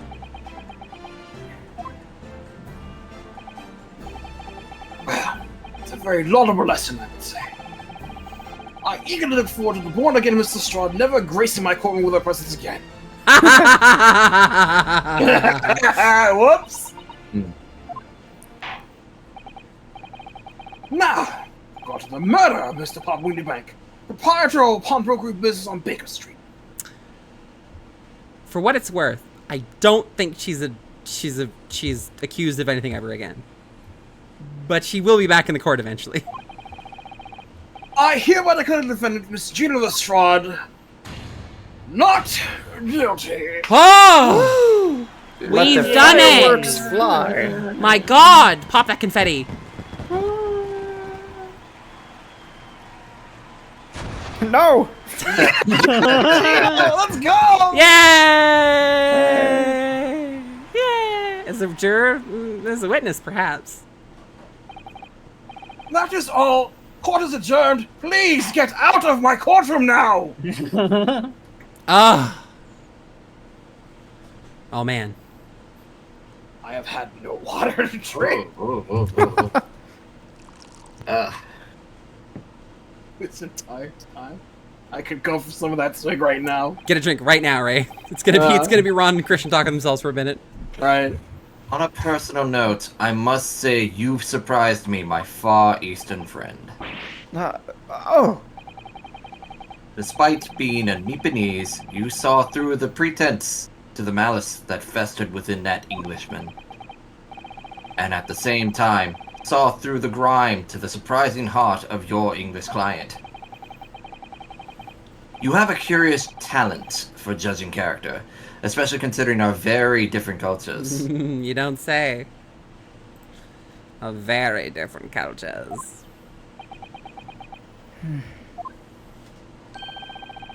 I don't think there's anything curious about it. Whether we're from the Empire of Great Britain or the Empire of Japan, we're all human beings. We're not so very different on the inside. You know, I took this case for one very simple reason. To lock swords with you once again here in the courtroom. Oh my God. You did? It's very homosexual. When I encountered you for the first time 2 months ago, it reminded me of toasting friendship and trust with another Nipponese, only to find my trust betrayed. Through you, I hope to look in the eyes of the man I once knew to try and understand. Alright, I'm back. Right on time to Van Zeek's admitting he had a Japanese friend before. His name was Shu Takumi. No, no! I gotta run real quick. I'll be right back as soon as I can. Okay, well, we're gonna let him do that, so... let's talk a little bit before we, proceed. Christ, So, what a case. My voice is shot. I can't do any more, You really went for it in the last bit there. I said during the I'll first do case, anything for my client. I said during the first case, when he talks about biting down on his prey, that's my second favorite line in this game. And yeah, that freaking, I don't care who I make an enemy of. It's so raw. There was a poll made on, there was a poll asking who is the most morally upstanding of the Ace Attorney lawyers. Yeah. And I mean, this situation really clinches it that, yeah, this guy.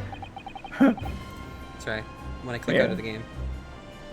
Yeah, Mr. Wow. Ryunosuke Naruhodo. Fucking I'm crushed it. Jason, I don't care. Square up. I'll come That at you, last line there motherfucker. for me. You mentioned something earlier today about total betrayal at the hands of the Japanese. Okay. Yeah, he won. Yeah, he went in there. Well, that it was moment, every lawyer, Josh, so some folks are gonna meme, Decisively. that moment, well, really this whole game, but really that moment is what clinched Ryunosuke as my favorite of the lawyers for me. He's so cool. He's so freaking cool. He's so, based and justice-pilled, genuinely. What a lad. The absolute bad. Oh. What if well, he's dead, so what if, man? What if? What if? Then I do have to do a lot more voicing. Oh, jeez. Ron, Yeah, scream in your back, Ron. That's an unfortunate aspect of how we've ended up with the voices for Doc here is that, well, the character who we couldn't say, died, and, we're trying to play off as a long-standing character, died. Right. So you kind of end up having to do the old men and the villains. Look, I'm sure there's gonna be someone in the second game that Duck can voice that's long-standing and not a piece of shit. well, maybe. Maybe. That is part of the reason why I decided that you should take Susato's dad. Yeah, So it's yeah. like, no, And That's a he'll bit be much. back. Because he's an old man. No, he'll be back next case. In fact, actually. yeah. I know. And thank you. I have a chance. You have a chance, Duckbird. It's Hydrate, chance God, time. Yorn. It's liquid time. It's chance time. Ray loves chance time. Chance time! Oh, my God. You know what? I think I'm gonna get a drink, because boy, am I lightheaded. Yeah, get it. Get it, guys, gamer. You Going- had to going talk from- to yourself for a hot minute there, Duck. Going from Graydon to my guild, it is like a... oh, my legs! Oh, yes, I orchestrated that crime. Oh, top of the morning, did you? God. Oh, I'm a financial criminal, and a lethal criminal. Oh, money laundering. Oh, Jesus. It was really fun, knowing that Gregson is, in part, one of the guilty in this case. Yeah. It was for Ray's sake that he would, play. Ray fucking kills it every time Gregson's on screen. Oh my God. He's like the only person, I think Ray and Duck are the only people that commit to the screams, the no or the ah! You are very lucky my folks aren't here right now. God bless. It is, I could potentially scream, but it is 5 a.m. at the moment. Yeah, I know. I don't want you to get in trouble with your neighbors. I'm rather willing today, because there's been a lot of construction outside, and I'm just a little bit fed up with the amount of noise that I'm willing to put up more noise. Ah. Where's Ron? Well, Where's Ron? Oh, This that theme was is good actually the snapple theme for of a punch, Ron. Jeez.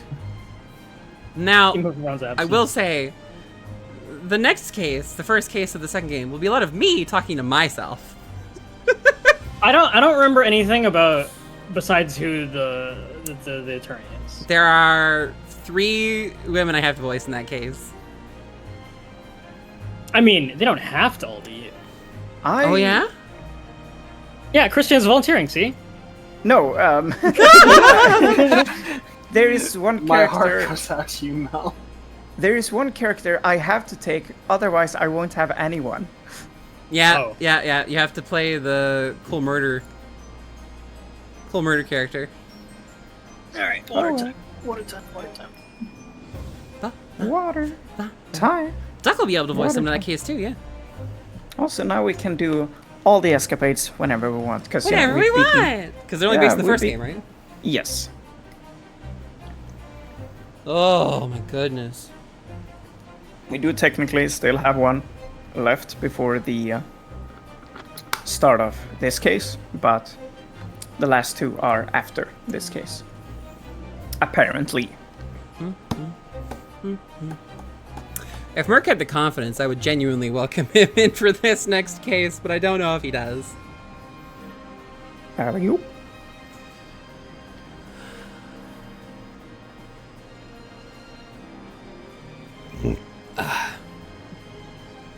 Not so much the confidence that he can do it, so much the confidence that doing it in front of 50 people.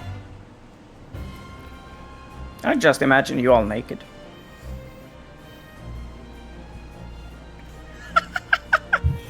Oh, I've missed out on something from the chat. What's going on? Oh, we were just joking about Merc voicing a character next case, and Oh, You have yeah. you'll have someone to voice next case. Of course I will. I am very sorry about that. I have the villain. I always have the villain. No, Christian will be the villain next time, Duck. You'll have a recurring character to voice. Okay, sorry. All right. Well, you may ask, And one day, when the time comes, you will learn the answer, whether you like it or not. All right, then I'll wait for that day if I must. Sip. I'm to be known as the Reaper of the Bailey, and my retirement from service 5 years ago. It gives me cause to wonder if our meeting has some deeper purpose. Maybe. Talk! So, farewell, my little Nipponese fellow, until we meet again. In the next game. In time, you will come to understand the true extent of my betrayal. These two samurai will once again trade blows. 17th April, 5:24 p.m. The Old Bailey Defendant's Antechamber. It's done. It's over at last. Oh my god. But where's Iris disappeared to? Ah, Gina. Ah. Congratulations, Gina. I knew it all along. I knew that you were innocent. She didn't. Well, you did what you said, Mr. Naruto. You believed in me, right up to the end. Now you exalted your name. What's that about it? I told you I had faith in you, didn't I? I was gonna comment on his name being odd. No one ever has before, see?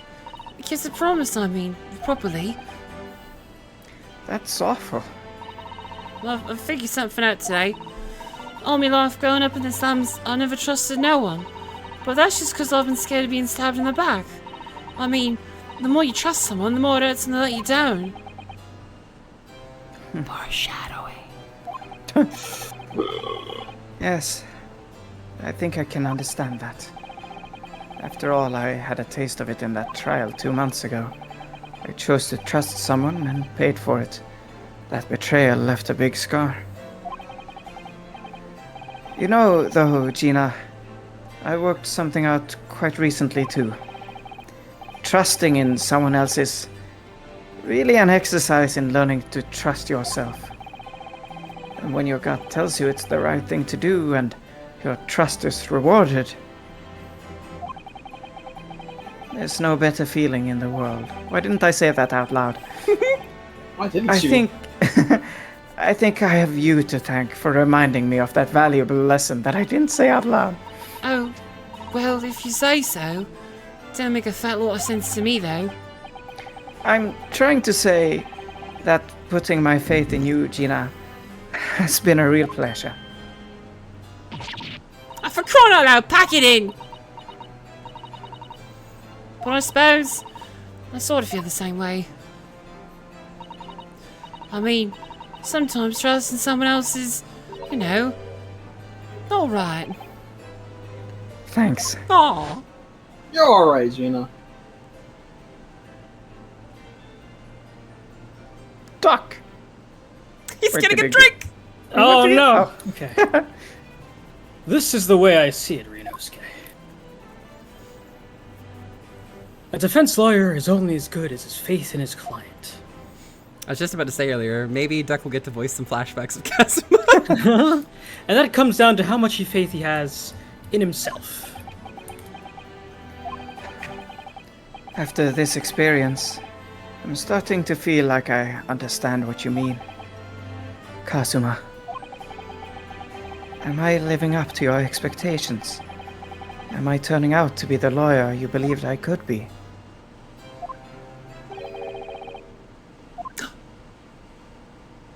Sholmes? Ray? Oh, it is Sholmes! Just some activity we know, strike, my dear fellow.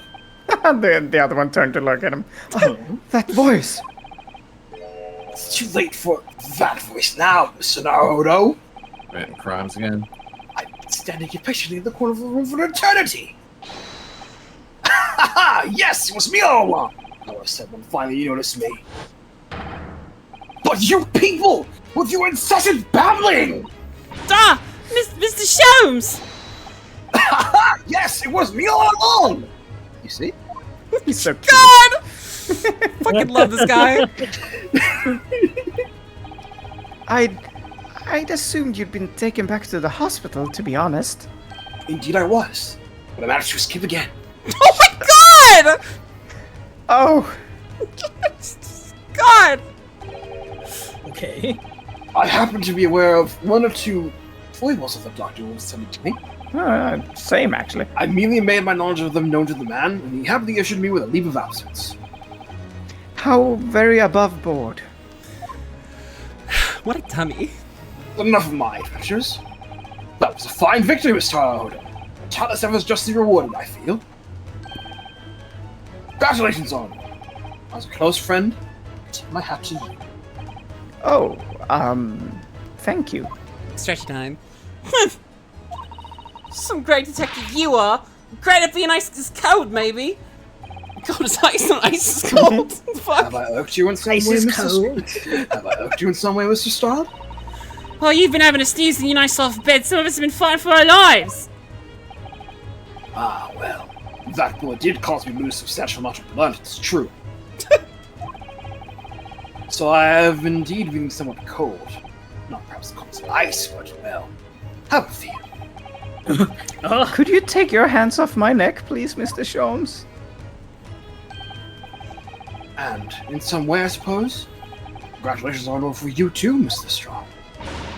Oh, what's that supposed to mean? Why so half-hearted? Well, naturally, it isn't my intention to alarm you, but an acquittal in trial with that particular prosecutor is perhaps a little precarious. Oh, true. Well done, Mr. Sholmes. Not alarming in the slightest. Mm-hmm. Oh. The Reaper, you mean? Because anyone who's found not guilty in the trial he was working up winds up dead anyway. Is that it? The very point I was trying to make. I exemplify the fate of Mr. McGill, in fact. Ah, but of course! I know to such rational driven myself. Yeah, what's his face? Looks like he's still alive. As far as we know. He could have died. He could easily have died and you would just not know right now. Yeah, well, it don't bother me. Oh, really? Oh, that's who I'm voicing. Of course not. The way I see it, the Reaper's a bit like him upstairs. Him upstairs? You mean like God? Yeah, him upstairs knows what's what, right? I knows what people are like on the inside. Anyone who've got the wrong end of the stick. There's some coves like that bog trotter what are rotten to the core. At the end of the day, him upstairs makes sure they get what they deserve. I suppose that's one way of looking at it. Shockingly religious of you, Gina. I did not expect Gina to be a God-fearing girl. It's the century. It's Divine the century justice is divine justice is one thing, though. The Reaper taking matters into his own hands and claiming lives is another. Well, I ain't like Mr. McGillis in the world, so I ain't scared. I got principles, see?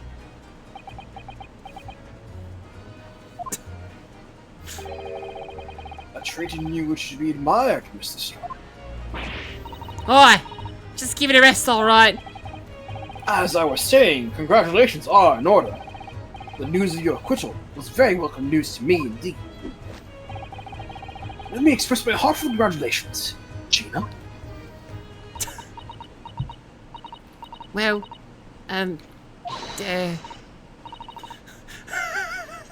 you are, Hurley! How long have you been here? His falling over animation is the best. Honestly, I went to the main entrance especially to meet you there. Ah, Iris, my dear, I do apologize. But wait until I tell you what happened. This pair made utter fools of themselves. Oh my god! What happened? As you know, I have a penchant for disguise. I was hiding in this room dressed as a bailiff. But these don't know their presence at all!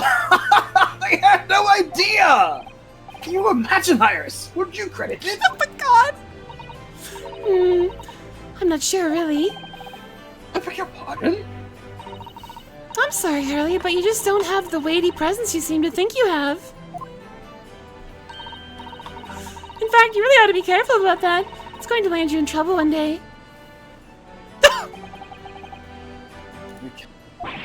Jesus! Ouch! Defeated instantly. Anyway, it's such a shame. I was hoping to throw a party for Ginny tonight. But you won't be able to come, will you? We're all going to jail. I don't look like I'm gonna be going nowhere for a while. You know the judge's patter. I got stuff to make amends for, apparently. All them offences. What was it again? Breaking and entering, taking the bog trotter stuff, what was in the lug, blah, blah, blah. Yes, I think you'll find that basically being a pickpocket is the main offense. Thief! But tithing ain't an offence, it's a job, innit? I don't think so. Some would prefer to call it a class, but alright. Amanda Beam. Amanda Beam! So that's got me thinking all this. Maybe I should start looking for another line of work. I mean, you didn't start off as a lawyer, did you, Odo? Well, no. But I was never a pickpocket. Well, anyway, I reckon I can make a change. I'm gonna do something for all of them lot like from the slums. Something that makes a difference for them. That's a wonderful idea, Ginny. I'm sure you can do it. Gina comes back in her next class hair at her. What is it? Aw. Nothing.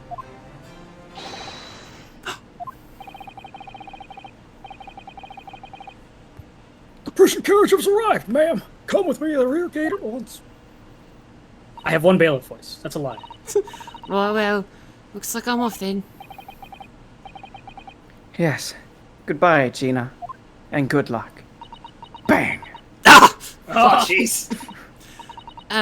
Odo. Yes?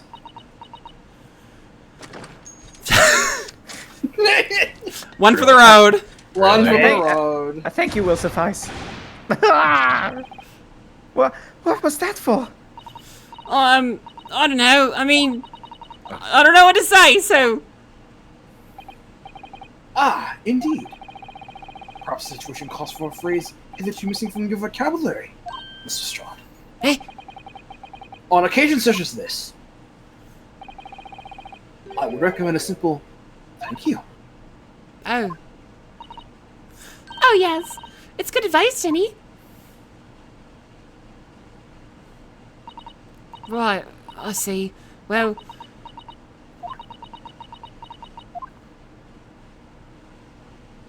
Oh. Thanks, Odo. Aw.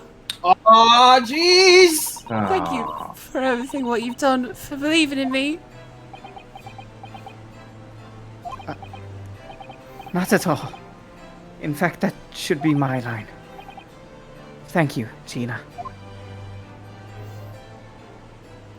Her smile and optimism restored. Humanity restored. Humanity restored. Well, there she goes. I wonder if I'll ever see her again in the next Yes. game. That's the end of his law. It's the end of Renoski's law career. Well, what an indomitable pick us. Oh, I nearly forgot. I bought a paper outside. It's a special edition. The trial's all over the front page. Pickpockets innocence proven. Isn't it wonderful? You should have shown it to Gina, Iris. She would have been thrilled. Oh no! How silly of me. But anyway, would you like the good news or the bad news? Not again. Well, what do you say, Reno? Hurley? As usual, I think I'd rather get the bad news out of the way first. Absolutely not! I have no intention of listening to anything but good news. Ah, And there you have it. How people answer the question says a lot about them, doesn't it? It does. let's not go there. Alright then. Maybe let's start with the good news this time. The rain has finally stopped. It was a record level of rainfall, apparently. Oh, gee. Well, that is good news indeed. We can try to back in greater comfort. All right, then. What's the bad news? The huge storm has left the seas very choppy. The channel in particular is awful, so sailings out of the Dover have been delayed by a day or more. Wait, Dover? Aha! That's Aw. right. If we head to the station immediately, we may still make it in time to wave Susie off. But there won't be a train, surely. We couldn't be that lucky. I think I am Mr. Naruto. Mr. Sholmes? I rushed to Victoria Station earlier and made an arrangement for a special express. If we hurry now, we shall be there in time for dinner. How are you? I know of a fine restaurant that serves the most delicious baked soup. I don't... The great detective does it again. Yes, he does. Indeed, he does. Thank you. Well, number of radar transports directed foibles. What? I'm the maiden I not known to the man, and he happily laid in the local market. He had elementary. Huh, blackmail. Another crime to add to the pile. Just an idea, but it might be wise to stop manipulating people that way. What are we waiting for then? To London, Victoria. Hooray! What an absurd man. I love him. He's so good. Ah! Port of Dover, quayside. Jesus, New location. what a place I am. Well, that took somewhat longer than I anticipated. Susie's boat must be about to leave now. Miss Susato, where are you? On the boat. Oh, she's over there. Over there, look! It looks like she's reading something. Hold it! Ah! Shh, Miss Susato, wait! What are you doing?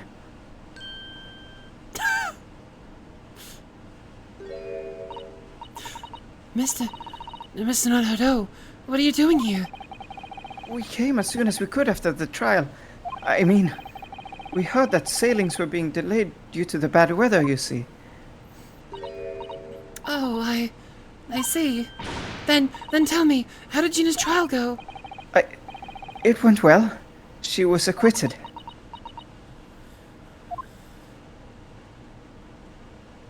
Oh, that's wonderful. Really wonderful news. I committed treason. Speaking of which, the book you were about to throw into the sea, it was your Encyclopedia of British Law, wasn't it? Oh dear, I was hoping you hadn't seen that. I'm not worthy of practicing law in any way now. So, I was saying my final farewell. You were saying goodbye to law. You, Susato-san. Would I be correct in assuming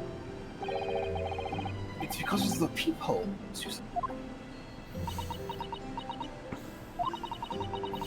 I deliberately altered the scene of a crime, and then I tried to hide the fact. What I did is utterly unforgivable. That reminds me. How did you even come to have this, Susie? On the evening of the incident, Mr. Sholmes had invited Gina to dinner, if you remember. Oh yes, we had a wonderful time. Well, Gina gave us a little introductory lesson, didn't she? To the art of pickpocketing, I mean. Oh, that was so much fun! I still have Bruno's armband! Yes, please don't do that again, Iris. That band's very important to me. Well, if it's so important, you should pay more attention to it. You didn't notice for ages. Oh. On a whim, I thought it would be fun to see if I could take the cat Flap-O-Matic, so I put it up my sleeve. Really? And then I rather forgot about it until I found myself in Mr. Windybank's shop with it later that night. I see. And then...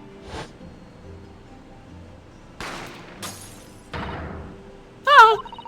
Mr. Sholmes! Mr. Sholmes! Leave me, Mr. Naruto. Right. Don't even need to ask. I'm out here. He's outie. After Mr. Naruto had left the shop, I started to think... That door started to play on my mind. The storeroom door, you mean? I'm done here. Yes, if Gina was anywhere in the shop, I realized it could only be behind that door. And at that moment, the little device that I had up my sleeve sprang to mind. I was so worried about Gina, I simply had to know. So, you used the cat Flap-O-Mat to make the peephole in the door. We've said so many words that sound so fake that they just don't sound like words anymore. Cat Flap-O-Matic, the peephole. It's not even cat Flap-O-Matic, it's cat Flap-O-Mat. It is, yeah. What? Yeah. Yeah, read it. Go read it. But... Melissa! Oh! I thought you were just making a bit. No! No! These past few months that we've been on this case. I thought it was you were Camp making a Mathematic bit. this whole time! My goodness. I was captured in a photograph in front of the shop. They would have released red-handed recorders. Indeed. It was of the first importance, though. I was not making a bit, I'm so sorry. Precisely when the people was made, that information would prove to be Mr. Naruto's greatest weapon. Though naturally, without proof, it would have amounted to nothing. But when I looked through the hole in the door, the sight that met my eyes made my blood run cold. I bit myself. Just our legs would get so That started to run through my mind. I remembered that trial 2 months earlier. The trial of Magnus McGilded. I thought about how he had manipulated the evidence and arranged false testimony to secure his freedom. It made the British justice system feel very dark and sinister to me. And then, a terrible thought occurred to me. What if some wicked criminal was planning to do the same thing now? Because from the appearance of the crime scene, it looked exactly as though Gina had shot Mr. Windybank. Even though I was sure she would have never done such a thing. You were worried that the true culprit would try to frame her for the crime. That's right. But then I realized it would be very difficult for anyone to give false testimony in this case. What do you mean? Well, the crime appeared to have happened behind the door of a locked room. For someone to claim fault and to have witnessed it, there would have to be a way to have seen beyond the door. For which, a people would be the very thing. Only the people I had made wasn't actually there until after the crime had been committed, of course. And the criminal would know that, so it wouldn't make any difference. The possibility of a rather ingenious trap was there, was it not? A trap? Is that why she did it? A trap hole, if you will. So, is that why you kept it a secret, Susie? You never mentioned that you made the people to anyone, not even to the police. I know. And I knew at the time what I was doing was wrong. A criminal offense, even. That's why I decided to confide in Mr. Shones. If Mr. Naruto was completely backed into a corner, with no other possible means of escape, the truth about the people could save him. That was my plan. She really does think of everything. But then, why didn't you just tell me everything before the trial began? My dear fellow, you're not thinking straight. If she had done that, it would have rendered you complicit in the whole escapade. Yeah. You could have been disbarred if you had been seen to have knowingly tampered with the crime scene. So Miss Sutter decided to shoulder the burden of responsibility alone. For your sake, and Miss Lestrade's. Miss Susato. The truth is, when it happened, I did it because I'd lost a little of my faith in the law. Oh. I was worried that the right person wouldn't be convicted of the crime. But the moment I allowed myself to think that, is the moment I lost my right to call myself a judicial assistant. What you did isn't comparable to what he did. Graydon is the one who lied in the witness stand, using that peephole as a way to implicate Gina. And besides, if the peephole inconsistency hadn't existed, I'm not at all sure that she would have been acquitted in the end. Miss Susato, what you did saved Gina's life. Well, with your kind words, Miss Naruto, you've saved me too from my regrets. Oh.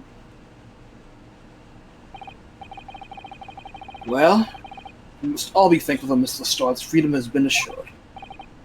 Yes, exactly. Although some of the loose ends in that trial will continue to play on my mind, I'm sure. But the revelation of the music box just contained secret messages, Mr. Naruto. What a triumph to work that out. I'm full of admiration. Well, actually, that argument wasn't quite as compelling as I thought it was. Oh, it wasn't? There was a communications officer among the jury members, you see, a telegraph operator. Huh? And she said that the majority of the sounds on the disc were just meaningless tones. As one would expect. After all, we are talking about secret government communications. No doubt they were written in cipher to avoid being readily understood should they have been intercepted. Oh my god. In cipher? Fire Emblem cipher? I see. I do miss that card game. So then, we could never have hoped to understand the message anyway. Nonsense, my dear fellow. It's quite a zero-pi problem, I assure you. Pardon? A. Soki? What? What?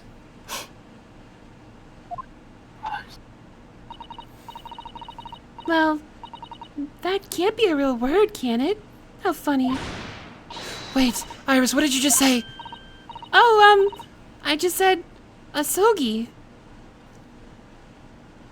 Wait, what? What's going on here? Arere? Arara? Hey. What's Kazma's last name? What's going on here? Does that word mean something to you? Mean something. Asugi was the name of my best friend. What? But how? How did you know the name, Iris? I wrote it down during the trial before, when the message was playing on the music box. She transcribed it on the fly. She really is a genius. Genius! I thought the message probably wouldn't be written out in plain Morse code, so I tried various ways to interpret it. But whenever I tried, the words just didn't seem to make any sense. That is, in English at least. Oh. Well, it suddenly occurred to me, you see. There's more than one Morse code, not just the English variety. Various countries around the world have altered and added Morse code to use it in their own languages. I don't believe it. Are you saying?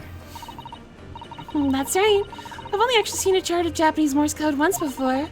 But I think it's based on the Iroha pangram, isn't it? And you mean to say that in Japanese Morse code, the message says Asugi? Yes, I think so. Sorry, but I don't remember all the Japanese Morse code.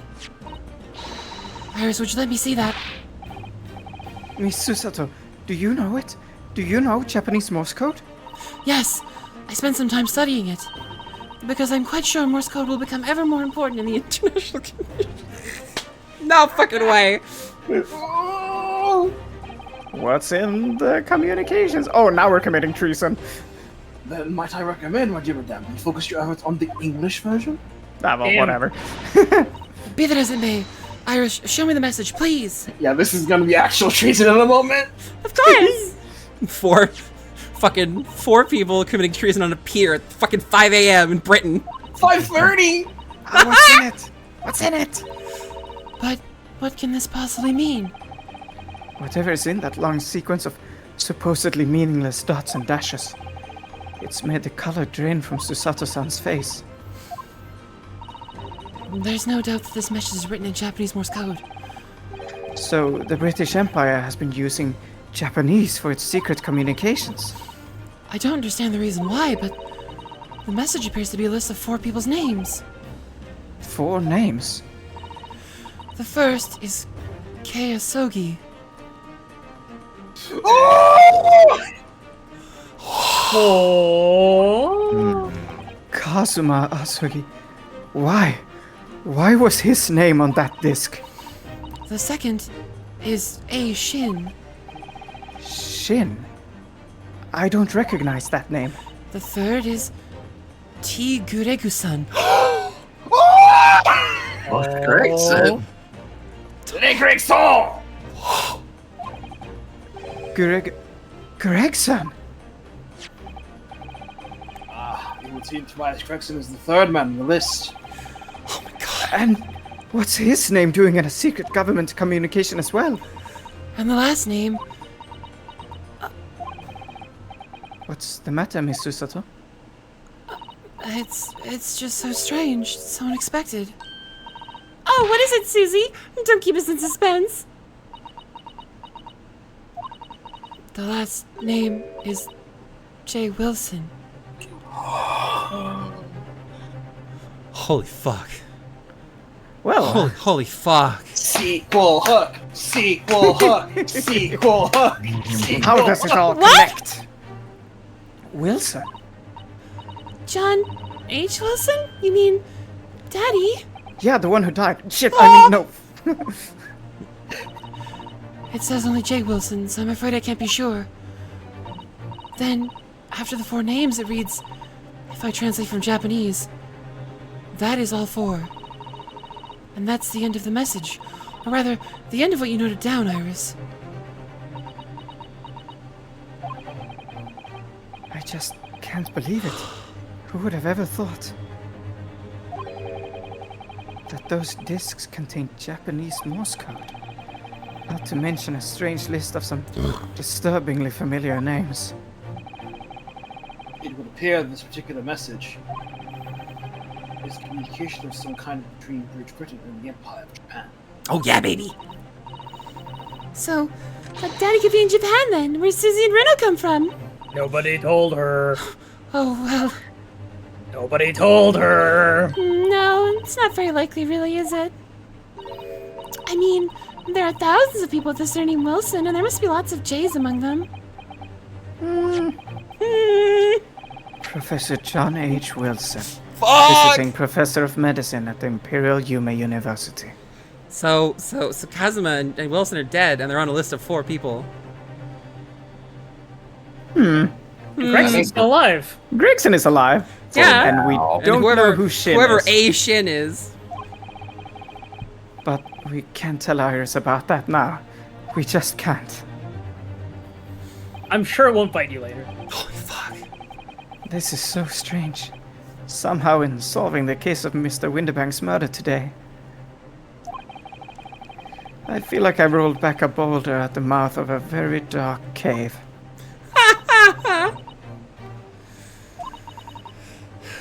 I do wonder if perhaps it's a dark cave that we shouldn't go wandering inside. Well, bring Flash, nerd. Oh fuck, the game's over. We can't keep talking about this. Oh dear. The ship is going to set sail soon. Yes, it seems so. I'll sail on that steamship first to the port of Dunkirk in France. Then I'll change onto a larger passenger vessel bound for Japan. You really going then, Susie? We wish you a safe passage, Susato. And thank you so much. I wish all of you the very best. Miss Susato, I had hoped to have you always at my side, to guide me and support me. Oh. Mr. Naruto. Please, come back soon. As far as I'm concerned, you really are the very best judicial assistant in the world.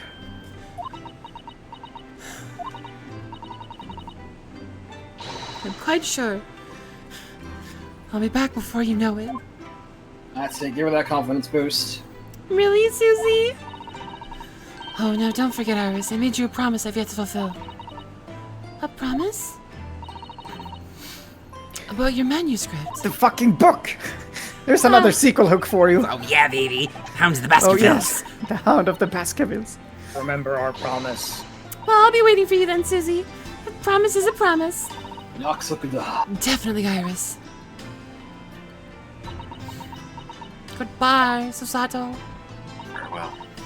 Mr. Naruhodo, Yes, do you remember the first time we met? yes, of course. On the SS Buria, when I was dragged out from that wardrobe, still half asleep. Nuh-uh. If I remember rightly, you threw me halfway across the cabin with a Susato takedown. You know very well what I'm talking about after that. It's strange, but being thrown together as we were in that case, I somehow felt straight away I was the only one thrown. that you were the perfect person to continue Kazuma-sama's great legacy. Miss Susato.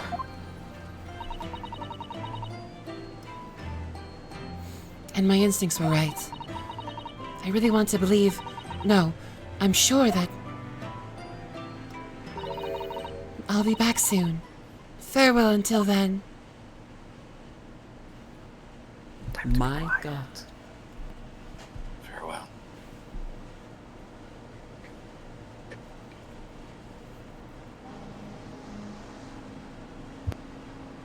Somehow we seem to have come to the end of the adventures of Ryunosuke Naruhodo. Or the first volume, at least. Looking back now, it feels as though fate has led me on this journey.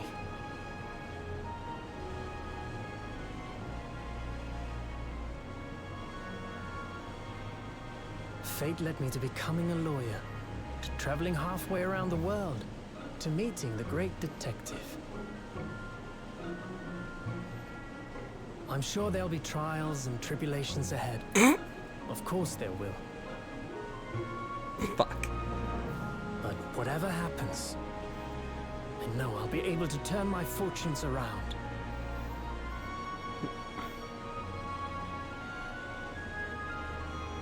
After all,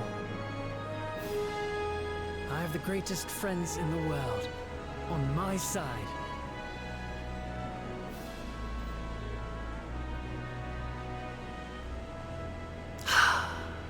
Aw. Ah.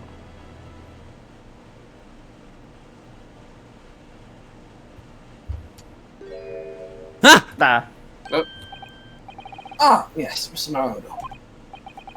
Yes, Mr. Sholmes? I thought it was a pretty sweet moment. I have some rather awkward news. The railway company has decided to sue over the special express train, apparently. Huh? It may cause such a commotion on the line. All the other trains had to wait at the stations. But really, we would never have made it to Dover in time otherwise. Anyway, I explained everything, and how it was all your fault. Huh? Huh? Damn it. I knew this was coming. I believe a formal complaint should be delivered to your office tomorrow. But not tomorrow, fellow.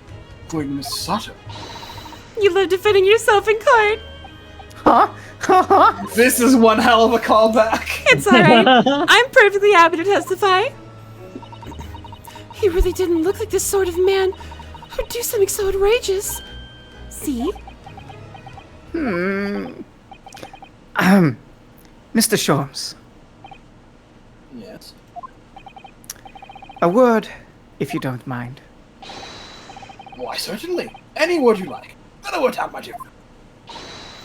Oh yes, I love Bruno's words, and I know just the one he'll use here. Then, I really must say... Yeah! There he Grace is. Sturdy! Shima Oh! Takumi himself. Oh, what a game. Holy You fuck. did it. You beat the first game. Hooray. Man. Great success. Anyway, In the following weeks, hundreds of music boxes arrived at Baker Street from all over Europe. Something was afoot. Though it transpired I had ordered them all myself. So I advertised them for sale with, use my Mr. Sholmes some important case. And the money I've heard. So the detective work pays the pittance by comparison. Fucking scumbag. guy. What a character. I love him. And this auto scroll, so you better be at the ready. Oh boy. I haven't slept a wink. This manuscript is due tomorrow now. When I'm this busy, Hurley usually cooks me breakfast. Well, cooks is an overstatement for some dry toast and insipid coffee. I do miss Susie and her lovely Japanese breakfasts. Thanks, Kitagawa. Run! Witness, your testimony is riddled with contradictions. Duck. Exactly. Rarely do rare Koban coins hide under rare stakes themselves. Right. I don't know, son knows his father is an innocent man. Why are you calling my son a liar? This, my courtroom, is no place for your petty arguments. Okay, we had to voice the credits. No escape. Ouchie. Having delivered the Russian dancer to shore in Shanghai, I laid low on a steamship for a while. But last night, I apprehended an extremely suspicious Japanese national on board. I have done nothing wrong at all. All I did was give Wagahai's offspring refuge in my pocket. A man brings some kittens aboard, and suddenly he's a hardened criminal. It's not fair. Oh, poor Soseki. He does not prefer Soseki's. Soseki-san. Scientific investigation will be the gold standard for policing in the new age. I dream of a world governed by the tenets of order and discipline. Like a great clock, in fact, whose hundreds of parts mesh together in perfect unison. Like Sandaroth. Now, if you excuse me, I have but 2 minutes and 37 seconds until my next appointment. My God. What a fucking cat. My son. Ah. God damn it. Yeah. Hey. The latest Rants magazine is out. I'm in it again! Whenever I say the one line shoot you wrote now, I get a standing ovation. Want to hear it? Not bad, I suppose, for an amateur.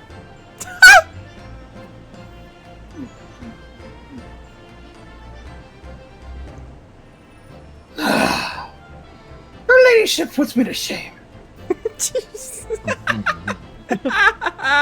I know he was just doing his job, but damn, that was rough. Well, he's working under orders from the crown. Yeah, that's true. Your Majesty. Been visiting the old girl on a daily basis, of course. She's already my old jailbird. Must say, battling with those baldy stairs every day has done wonders for her. Yes. The dicky peg. She's rather well in the household, too. I won't lie, that caught me off guard. Hoping the gossiping neighbors don't realize the man in the house has his own maid. It's his own maid. It's his It's own his maid. That statement actually did caught me off guard. Like, what, Dickie? The dicky peg.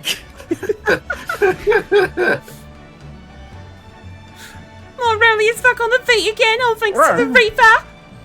There's nothing I enjoy more these days than hunting out small change in the gutter. I'm a better Bobby now, looking out for Londoners, their dropped happiness, and my lovely wife. Oh, Pat. Oh, Rowley. Oh. I hope he got some fucking sleep. No. He did not.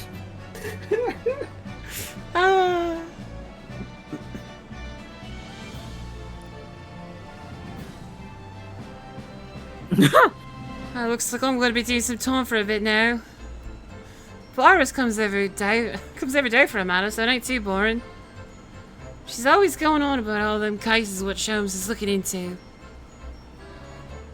Criminal investigations are kind of interesting when you get into them. Detective Gina? Foreshadowing? Character coming to pass, maybe? Well, that's what Lestrade is in the book, so you know. Yeah? Hello. Yes, I renounced my upbringing and chose a life of sophisticated crime. But regrets? Please. Give it over, bro. This ain't the Ash we used to know. We got Diamond to plan to come back of Milverton and Skilkin's milk run, right? The three musky What's it? Milk Milk in the neighborhood for all it's worth. Oh my god! Nice. The three musketeers back together. Three musky How cute. Watsits. Cute. He finally gave in. Wario, Waluigi, and Wesker, the perfect team.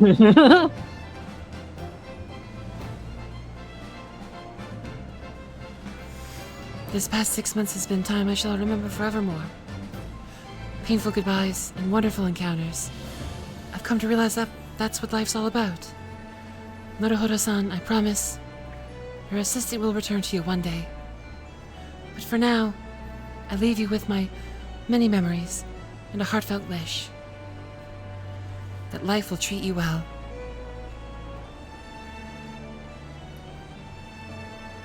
Do your best, Mr. Ryanosuke. That Daruma! Has an eye filled in. And look at that! Oh, But it's not Yeah. a fully. We're not a so complete big body and yet. strong. oh Wagahide. Even Wagahide gets in on this. Meow. Ah. Ah, now that was the end of the credits, part 1. Yep. That's the end of the voice credits, right? Yeah. Okay. Yeah, so I only know Oh. about... Oh, man. Aw. I miss him. These credits are great. Yes. These credits are It's time- mean, is what they are. Yeah. I only know about a little bit of the first case of the next game. I know I've been ever since. Oh, it's all I new for saw- you, huh? Well, yeah. And Oh, baby. I'm so excited. So when I watched this originally, it was at FanTL on YouTube, and only the first game was ready at that time. And by the time that the second game started to get TL'd, I was not able to catch up with it. Like I had life stuff happening at that time. So Oh, let's go. It's new for Duck Ron. It's new for I Duck Ron and I Ray. know nothing about the second game besides like The first who case? the attorney is. I don't even remember anything about the first case. I just know who the attorney is. I know nothing. This is gonna be great. This is gonna be Yeah, great. you got some fresh Everything. faces here. I might peek into the first case of the next game quick, guys. Yeah, I'm fine with that. That's fair. I'm not gonna say no. Yeah. No objections Sigma here. 7. So, this little walker is gonna get real sad in a bit. You see how the characters are standing where they left off in the story? Oh Yeah. no. Oh no. No.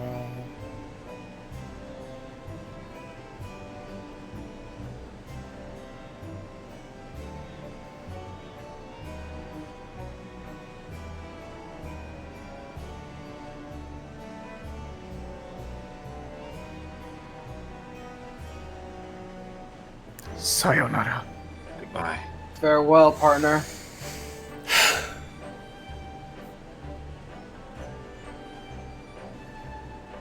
So mean.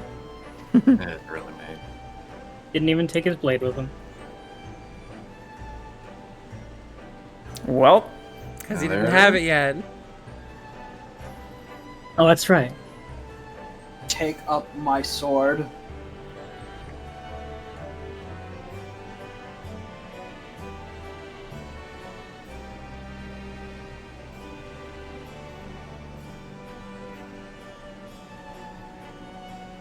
Man! Why do you have to do him like that, man? Games are Bio? rude. Strong heart. welcome to London. Welcome to a Star Carnival. And there's the bobbies. You know, haha, These Oh, fucks. look. It's me. Beppo! Beppo! You were paid off too, Beppo! I'm a He banker. was, poor guy. And the Lady mastermind first. behind the whole game. It's Beppo, the banker, and the fart man.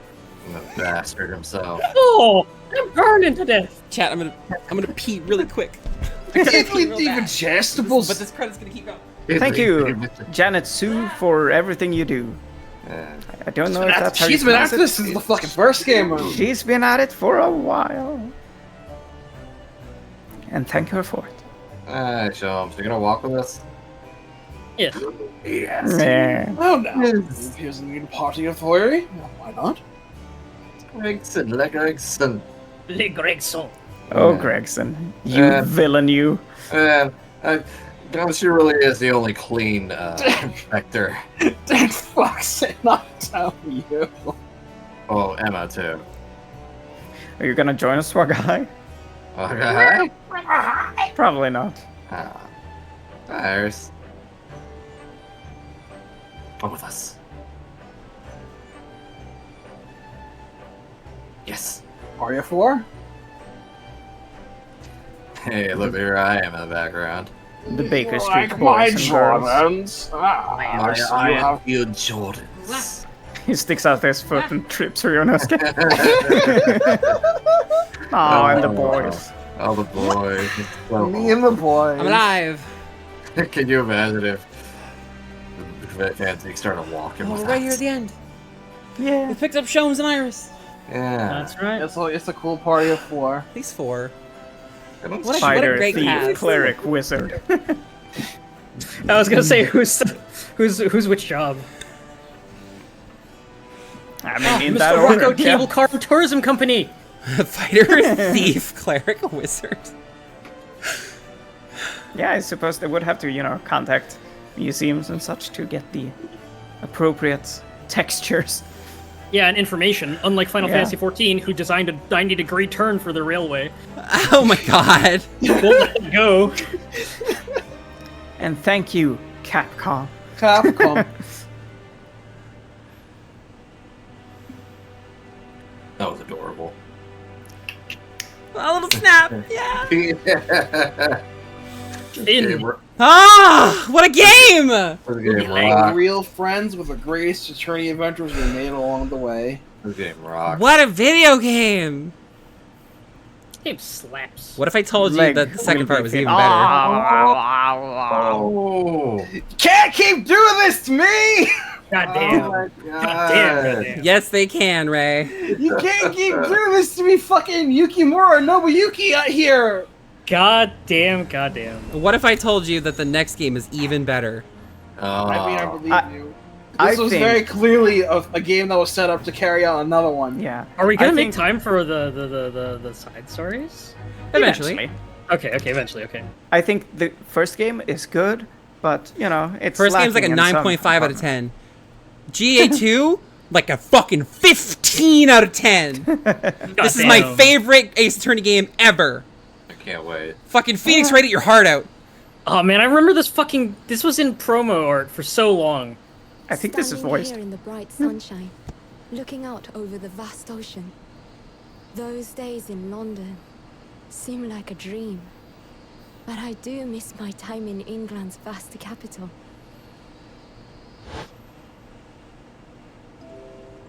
You know, he's flourished into a truly wonderful lawyer. I've no doubt that at this very moment, he's fighting some noble cause in court.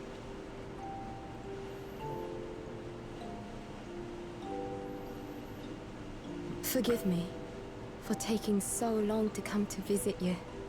My life has been such a whirlwind since I returned.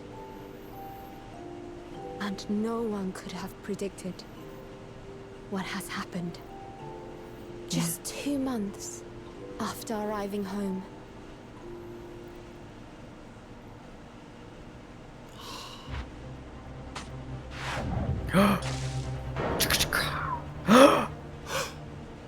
Did you say, oh, Brett?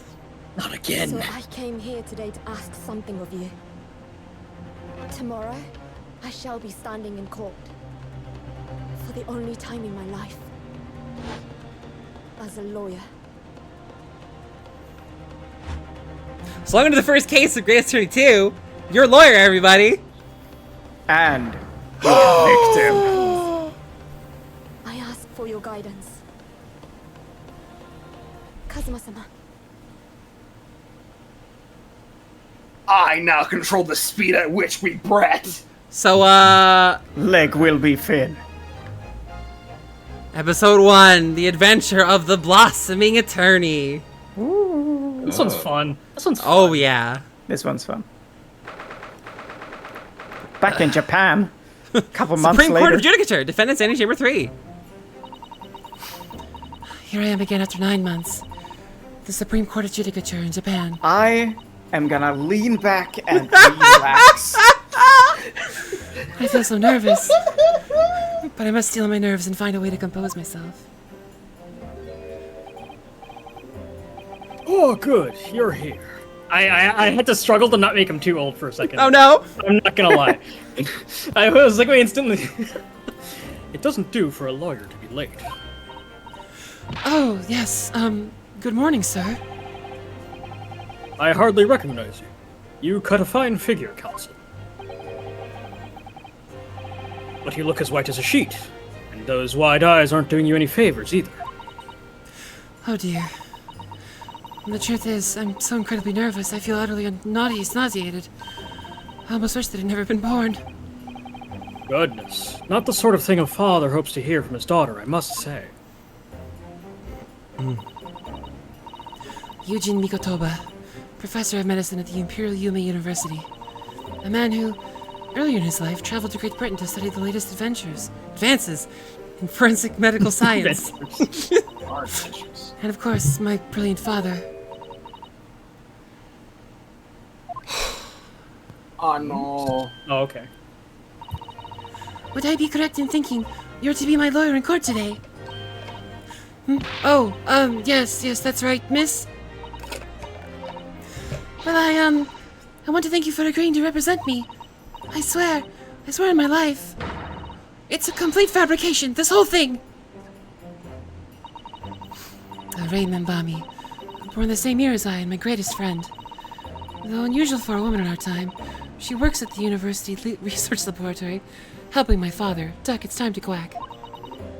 Quack! And sadly, she's the defendant in today's trial, accused of committing a truly awful murder. Are you feeling all right? Since we started talking, you seem, well, to have become a little flushed. Oh my, it's just that... I'm running out of water. Mississippi. You look so gallant and dashing. Sorry. And when I fall under your intense gaze, it makes me feel rather bashful. Oh my god, they're roommates! Oh my god, they were roommates! Super roommates! Goodness, I don't think she knows. She doesn't realize who I am.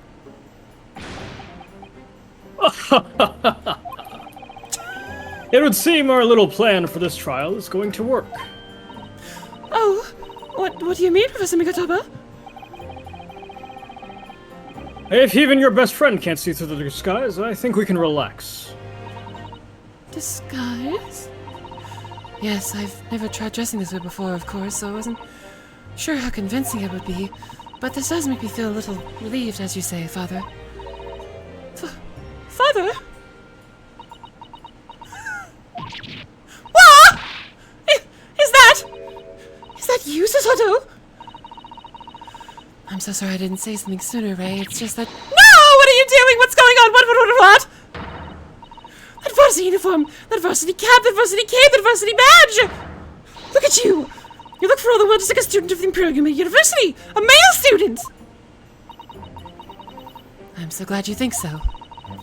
It means all my preparations have been worthwhile. I woke at 4 this morning to make a start. But I don't understand. Why are you dressed like that? Well, you see... It was the only way. The only way she would be permitted into the Supreme Court to take on your defense in this trial. My defense?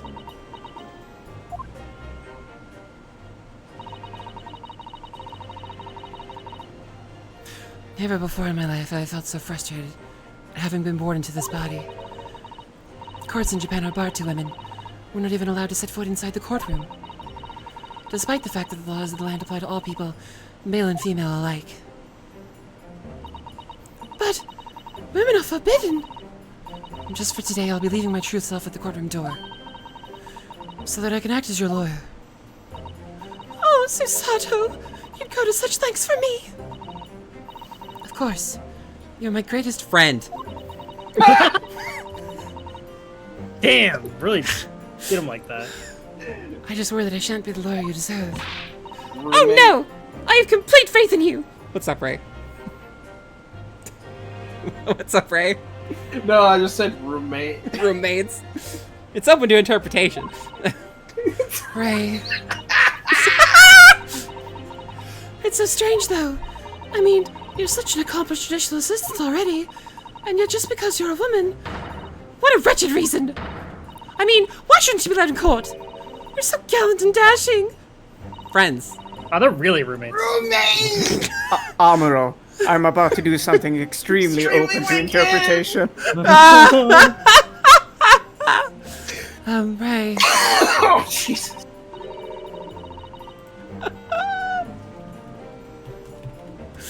Oh my god. Still you. I know. I was typing something. Please don't Okay. look at me like that with those flushed cheeks and doting eyes. Oh, I'm sorry. It's just you really do look so dashing. Yes, you mentioned that once or twice.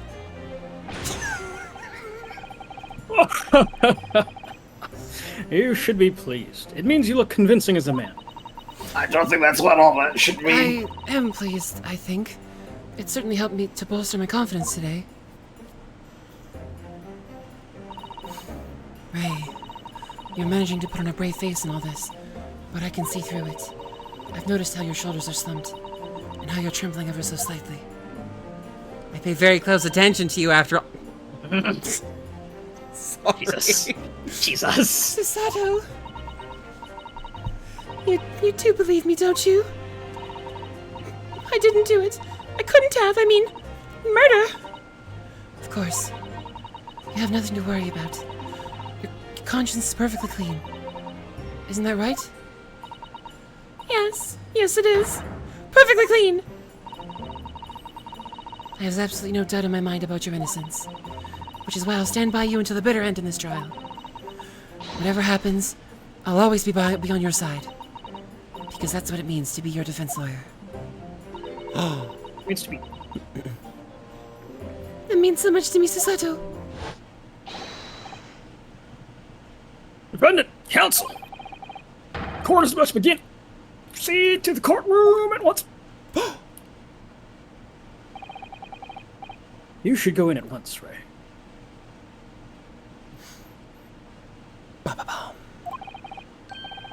If you're late, the judge won't hesitate to pronounce you guilty.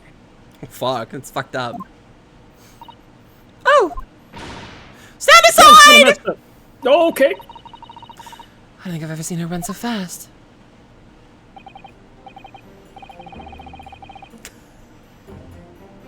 Well, Susato, you've certainly surprised your father.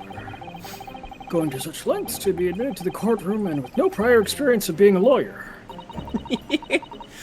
There was simply no other way. That's all there is to it. But, Father, you haven't told her, have you? I mean, I'm right in assuming that Ray doesn't know how it came to this. Yes, quite right. I've kept that information from her. Huh? It would only worry her if she found out that no other lawyer would agree to take her case. Oh, fuck. Good luck, you're screwed. I didn't want to burden her with that. And is it true? The reason why every other lawyer is refusing to take the case. Is it really because of who the victim was? We should be making a move now, too. As you know, law isn't my field, but I'll do what I can to support my student. Students. You know. As you know. This is you, exposition.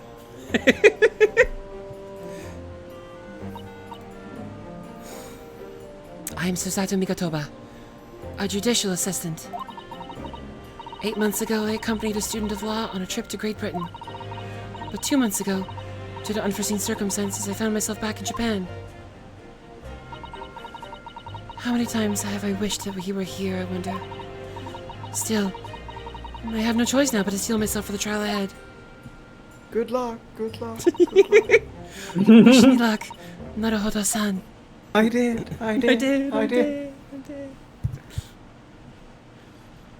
Play the music. Play the music. Oh. There it is. This court is now in session to hear the trial of Ray Membami.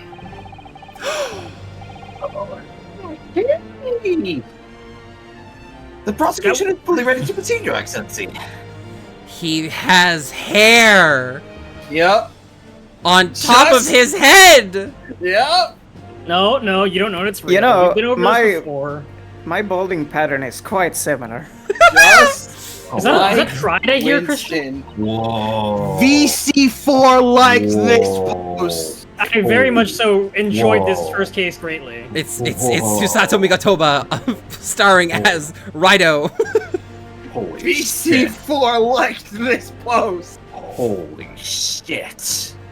I know. Defense counsel, you ready? Yes, Your Excellency. We are ready. Ready? Ah, yes, counsel. Your registration details, your name is... Ryutaro Naruhodo. Is that correct? Sorry? Oh, yes. I had to come up with a suitable male name for you for this little venture. So I'm afraid to say that I simply put down the first name that sprung to mind. Well, counsel. Yes, that's right. That's me. Yes, I am Ryutaro. He who was vowed to uphold the pride of the great Naruhodo clan. It seems Ryutaro may need to consider how better to uphold his manly act first and not overdo it. And those wild, wide eyes aren't doing you any favors either. Just relax and listen. Naruhodo?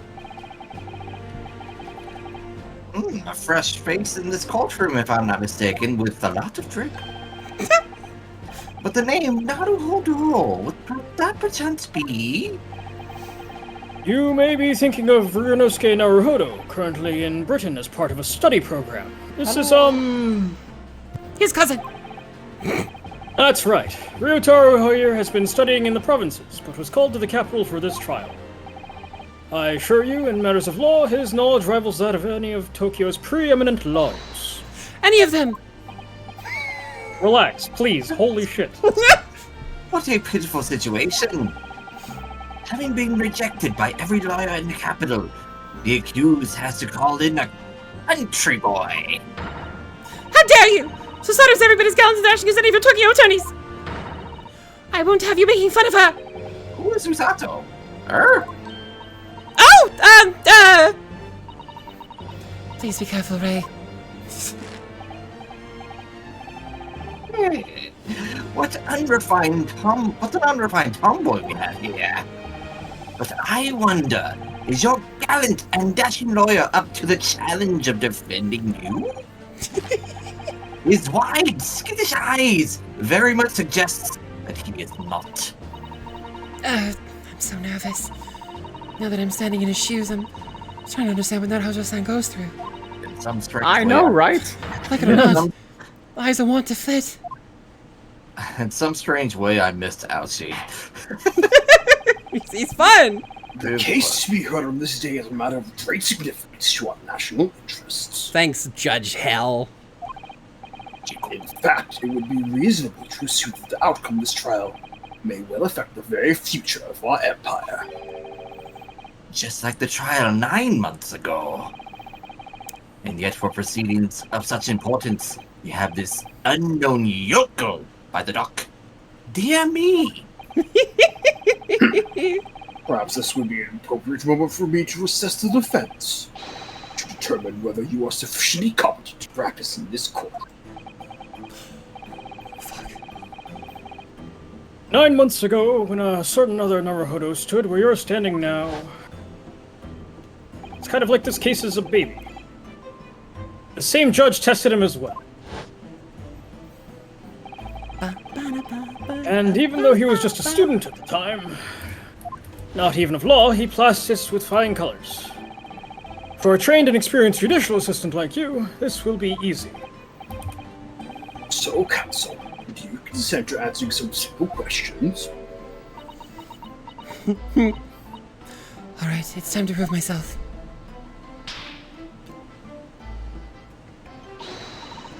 Yes, Your Excellency, but please do make them simple. Very well. To start, you will state the name of the victim. Ooh, that is simple. I couldn't forget that if I tried.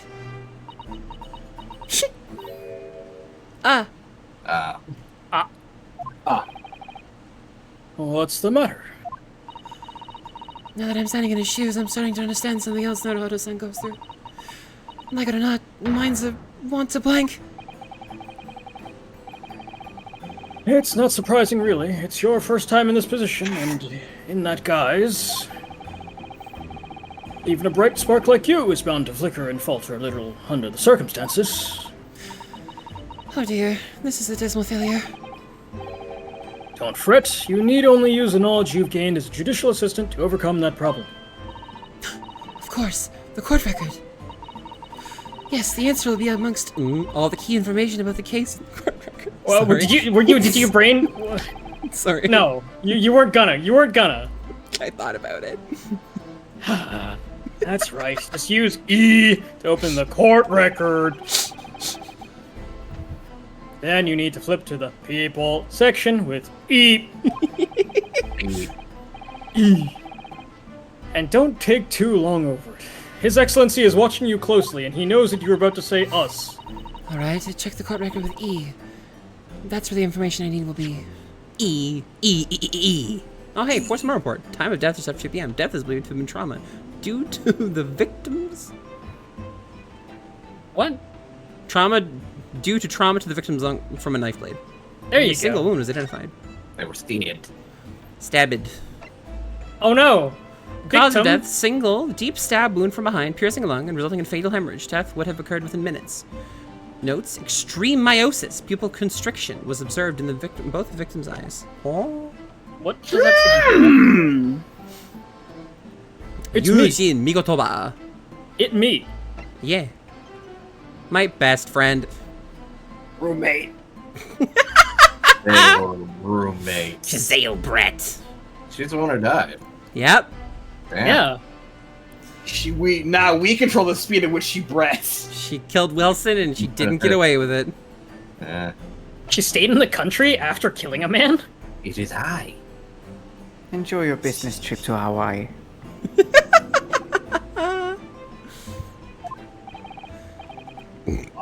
Jing, what is the name of the victim's case? I kind of wish Susato's name was there.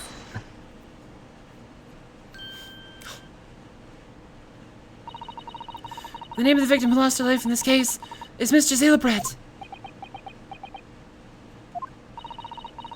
Giselle Brett.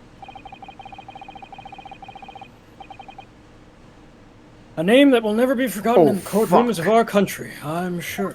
I forgot. I need to open the achievement guide. Oh no. Oh, well, I no. mean, it's not like you could have screwed up, right? Right?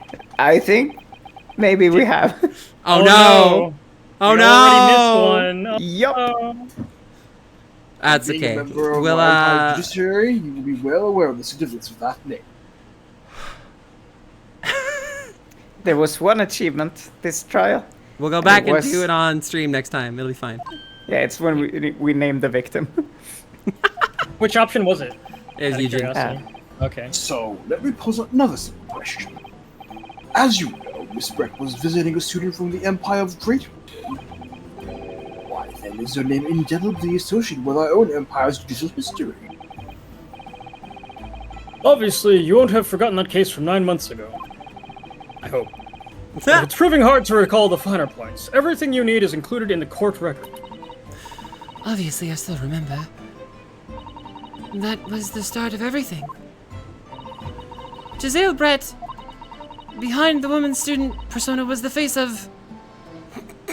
Queen Victoria! Christ.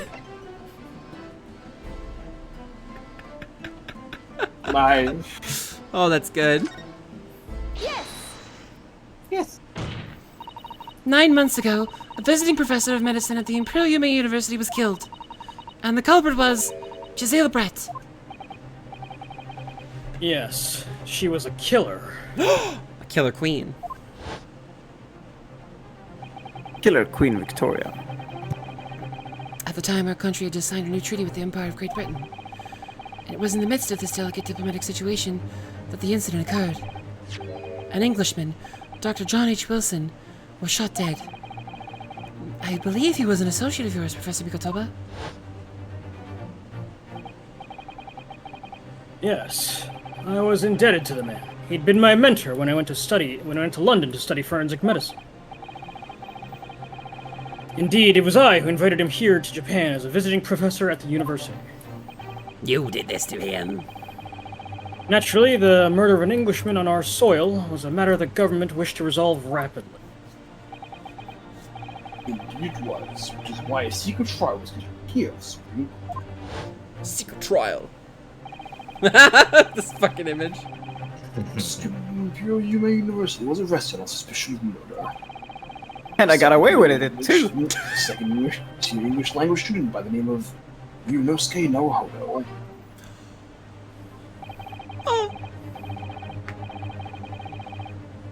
Shit. Sorry, I was stomach grumbling. With the help of his best friend, a student lawyer, the accused conducted his own defense. And exposed the despicable crime committed by Mr. Josiah Bright. That bitch. Miss Brick eventually admitted to her crime. However, when questioned about the motive that drove her to take Dr. Wilson's life, she gave no satisfactory answer before the trial reached its conclusion. Fuck. That's me, I'm sorry. Immediately after the trial, the British government brought its consular jurisdiction into play. My apologies. We were unable to sentence Miss Brett according to our empire's laws. It was decided that she would be removed to Shanghai, China instead.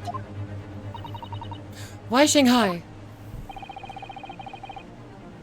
There's a British consular court there. Correct. I oversaw the negotiations personally. The date of her transfer to Shanghai was finally settled upon only last week. All that remained of our empire's obligations was to see the woman safely on board a steamship. Oops. And yet, the very day before her departure, the Englishwoman was killed. Only the day before. Yes, that's what I said. Yeah? You have excellent listening. That will do. I'm satisfied that the Council of Defense is sufficiently capable of representing the defendant. Oh! Thank you, Your Excellency. Over the first hurdle. Now, a summary of the incident, if you please. Prosecutor Ouchie. Ouchie. As is your wish, Your Excellency. Hold on a second. The repugnant crime took place on the 11th of August in broad daylight. On the outskirts of the imperial capital, under a bright blue sky at a secluded bathing spot by the sea. The incident occurred inside a small beach hut erected for bathers to rest and change their clothes. The cause of death was a single stab wound to the posterior abdomen that pierced the victim's lung. An injury which proved fatal. There were two persons alone together in the beach hut at the time of the victim's death. Miss Brett, in her bathing attire, and the accused, Ray Membami. Accordingly, there can be no doubt of the accused's guilt, especially when we consider she had a powerful motive. The police arrived rapidly at the scene and promptly arrested the young lady. Rude.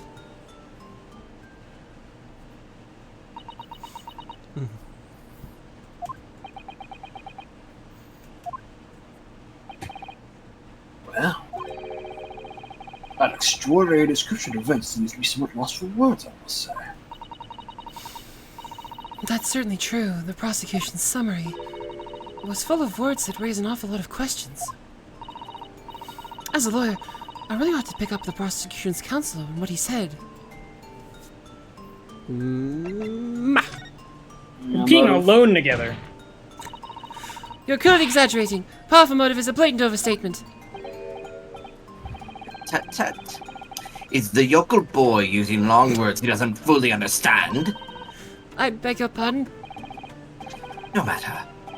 Let us put this to the accused, shall we? Membami-san, you are a research assistant at Imperial Yume University, I believe. Yes, I am. I'm working with Professor Mikotoba in his laboratory at the moment. I can confirm that. The defendant is an excellent assistant with a strong sense of responsibility. That noise stuck! Holy shit! Fascinating to hear. Green, fascinating to hear. It truly was. Now another question. Prior to your work with Professor Mikotoba, whose research were you assisting then?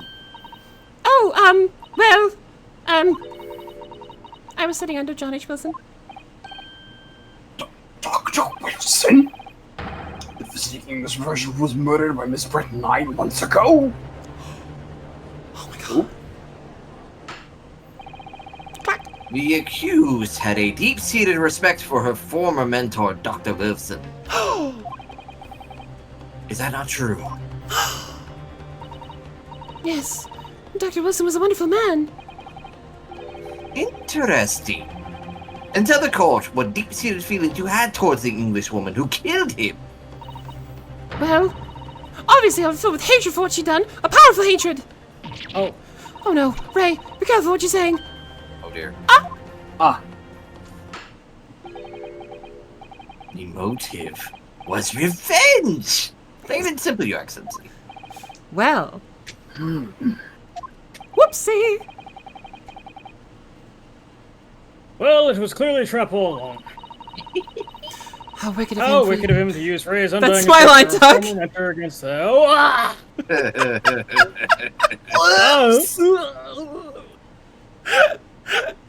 Holy shit. How wicked of him to use Ray's undying respect for a former mentor against her like that. I must find out more details and something we can use to bolster our defense. Alright. Bah. What did you say about my roommate? Mbami-san. Yes. Naruhodo-san. I'm really starting to wish he'd made my alias Ryotaro Sosato. Please tell the court why exactly you were present at the bathing spot with the victim in the first place. And why you were alone with her. Oh, well, no, that's not true. It wasn't like that at all. There were other people present. A detective who was guarding Miss Brett for starters. I was just asked to accompany Miss Brett as a companion, that's all. But let us be clear. Oh, Zena, you just made me realize the pun of her fucking name. What's the fun? Ray Membami. I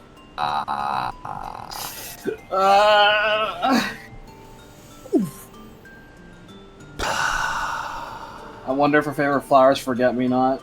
No.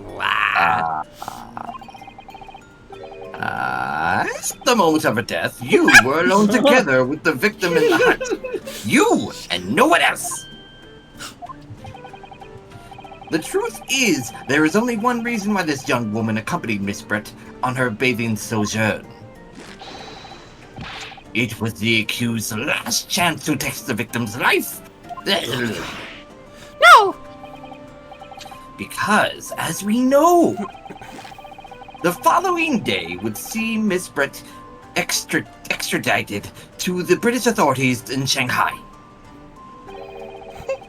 And the accused would never have an opportunity to dispatch her again. My voice is so wild. Kindly refrain from conjecture, counsel.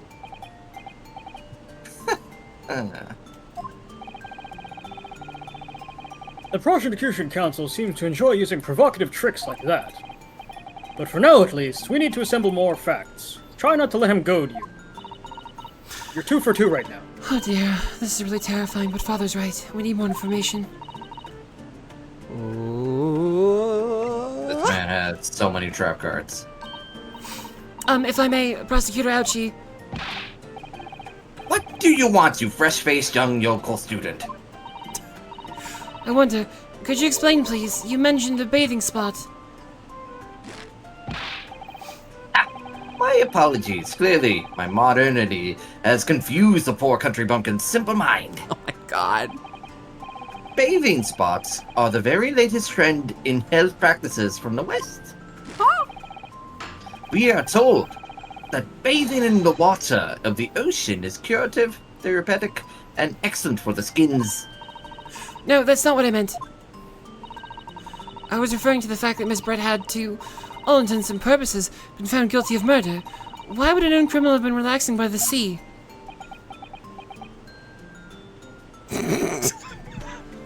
Well, It. for old time's sake, I believe. Sorry? Miss Brett was to depart for Shanghai the following day. Her final wish, as it were, was to enjoy a day at our country's wonderful coast.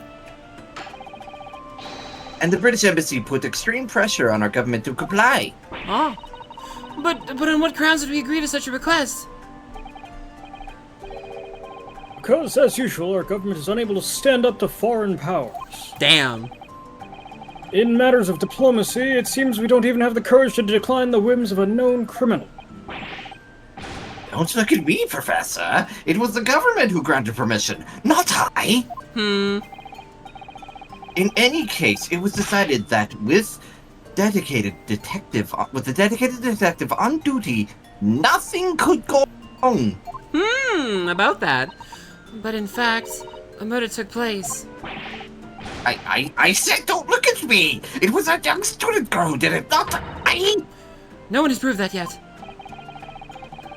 I wouldn't provoke the man if you don't need to. Who could this detective be, I wonder? Irana, get warmed up further. Boy. Oh, boy. No, we're not going to get that far tonight.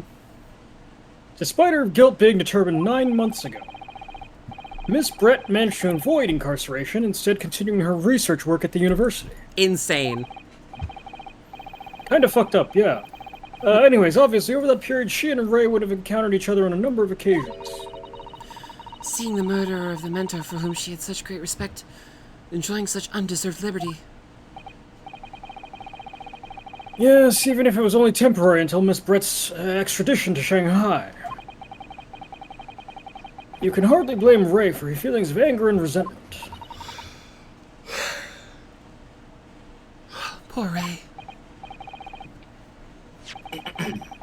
So, Your Excellency, if you'd be so kind as to peruse this exhibit. No! Okay. Stream's over. Yes, actually.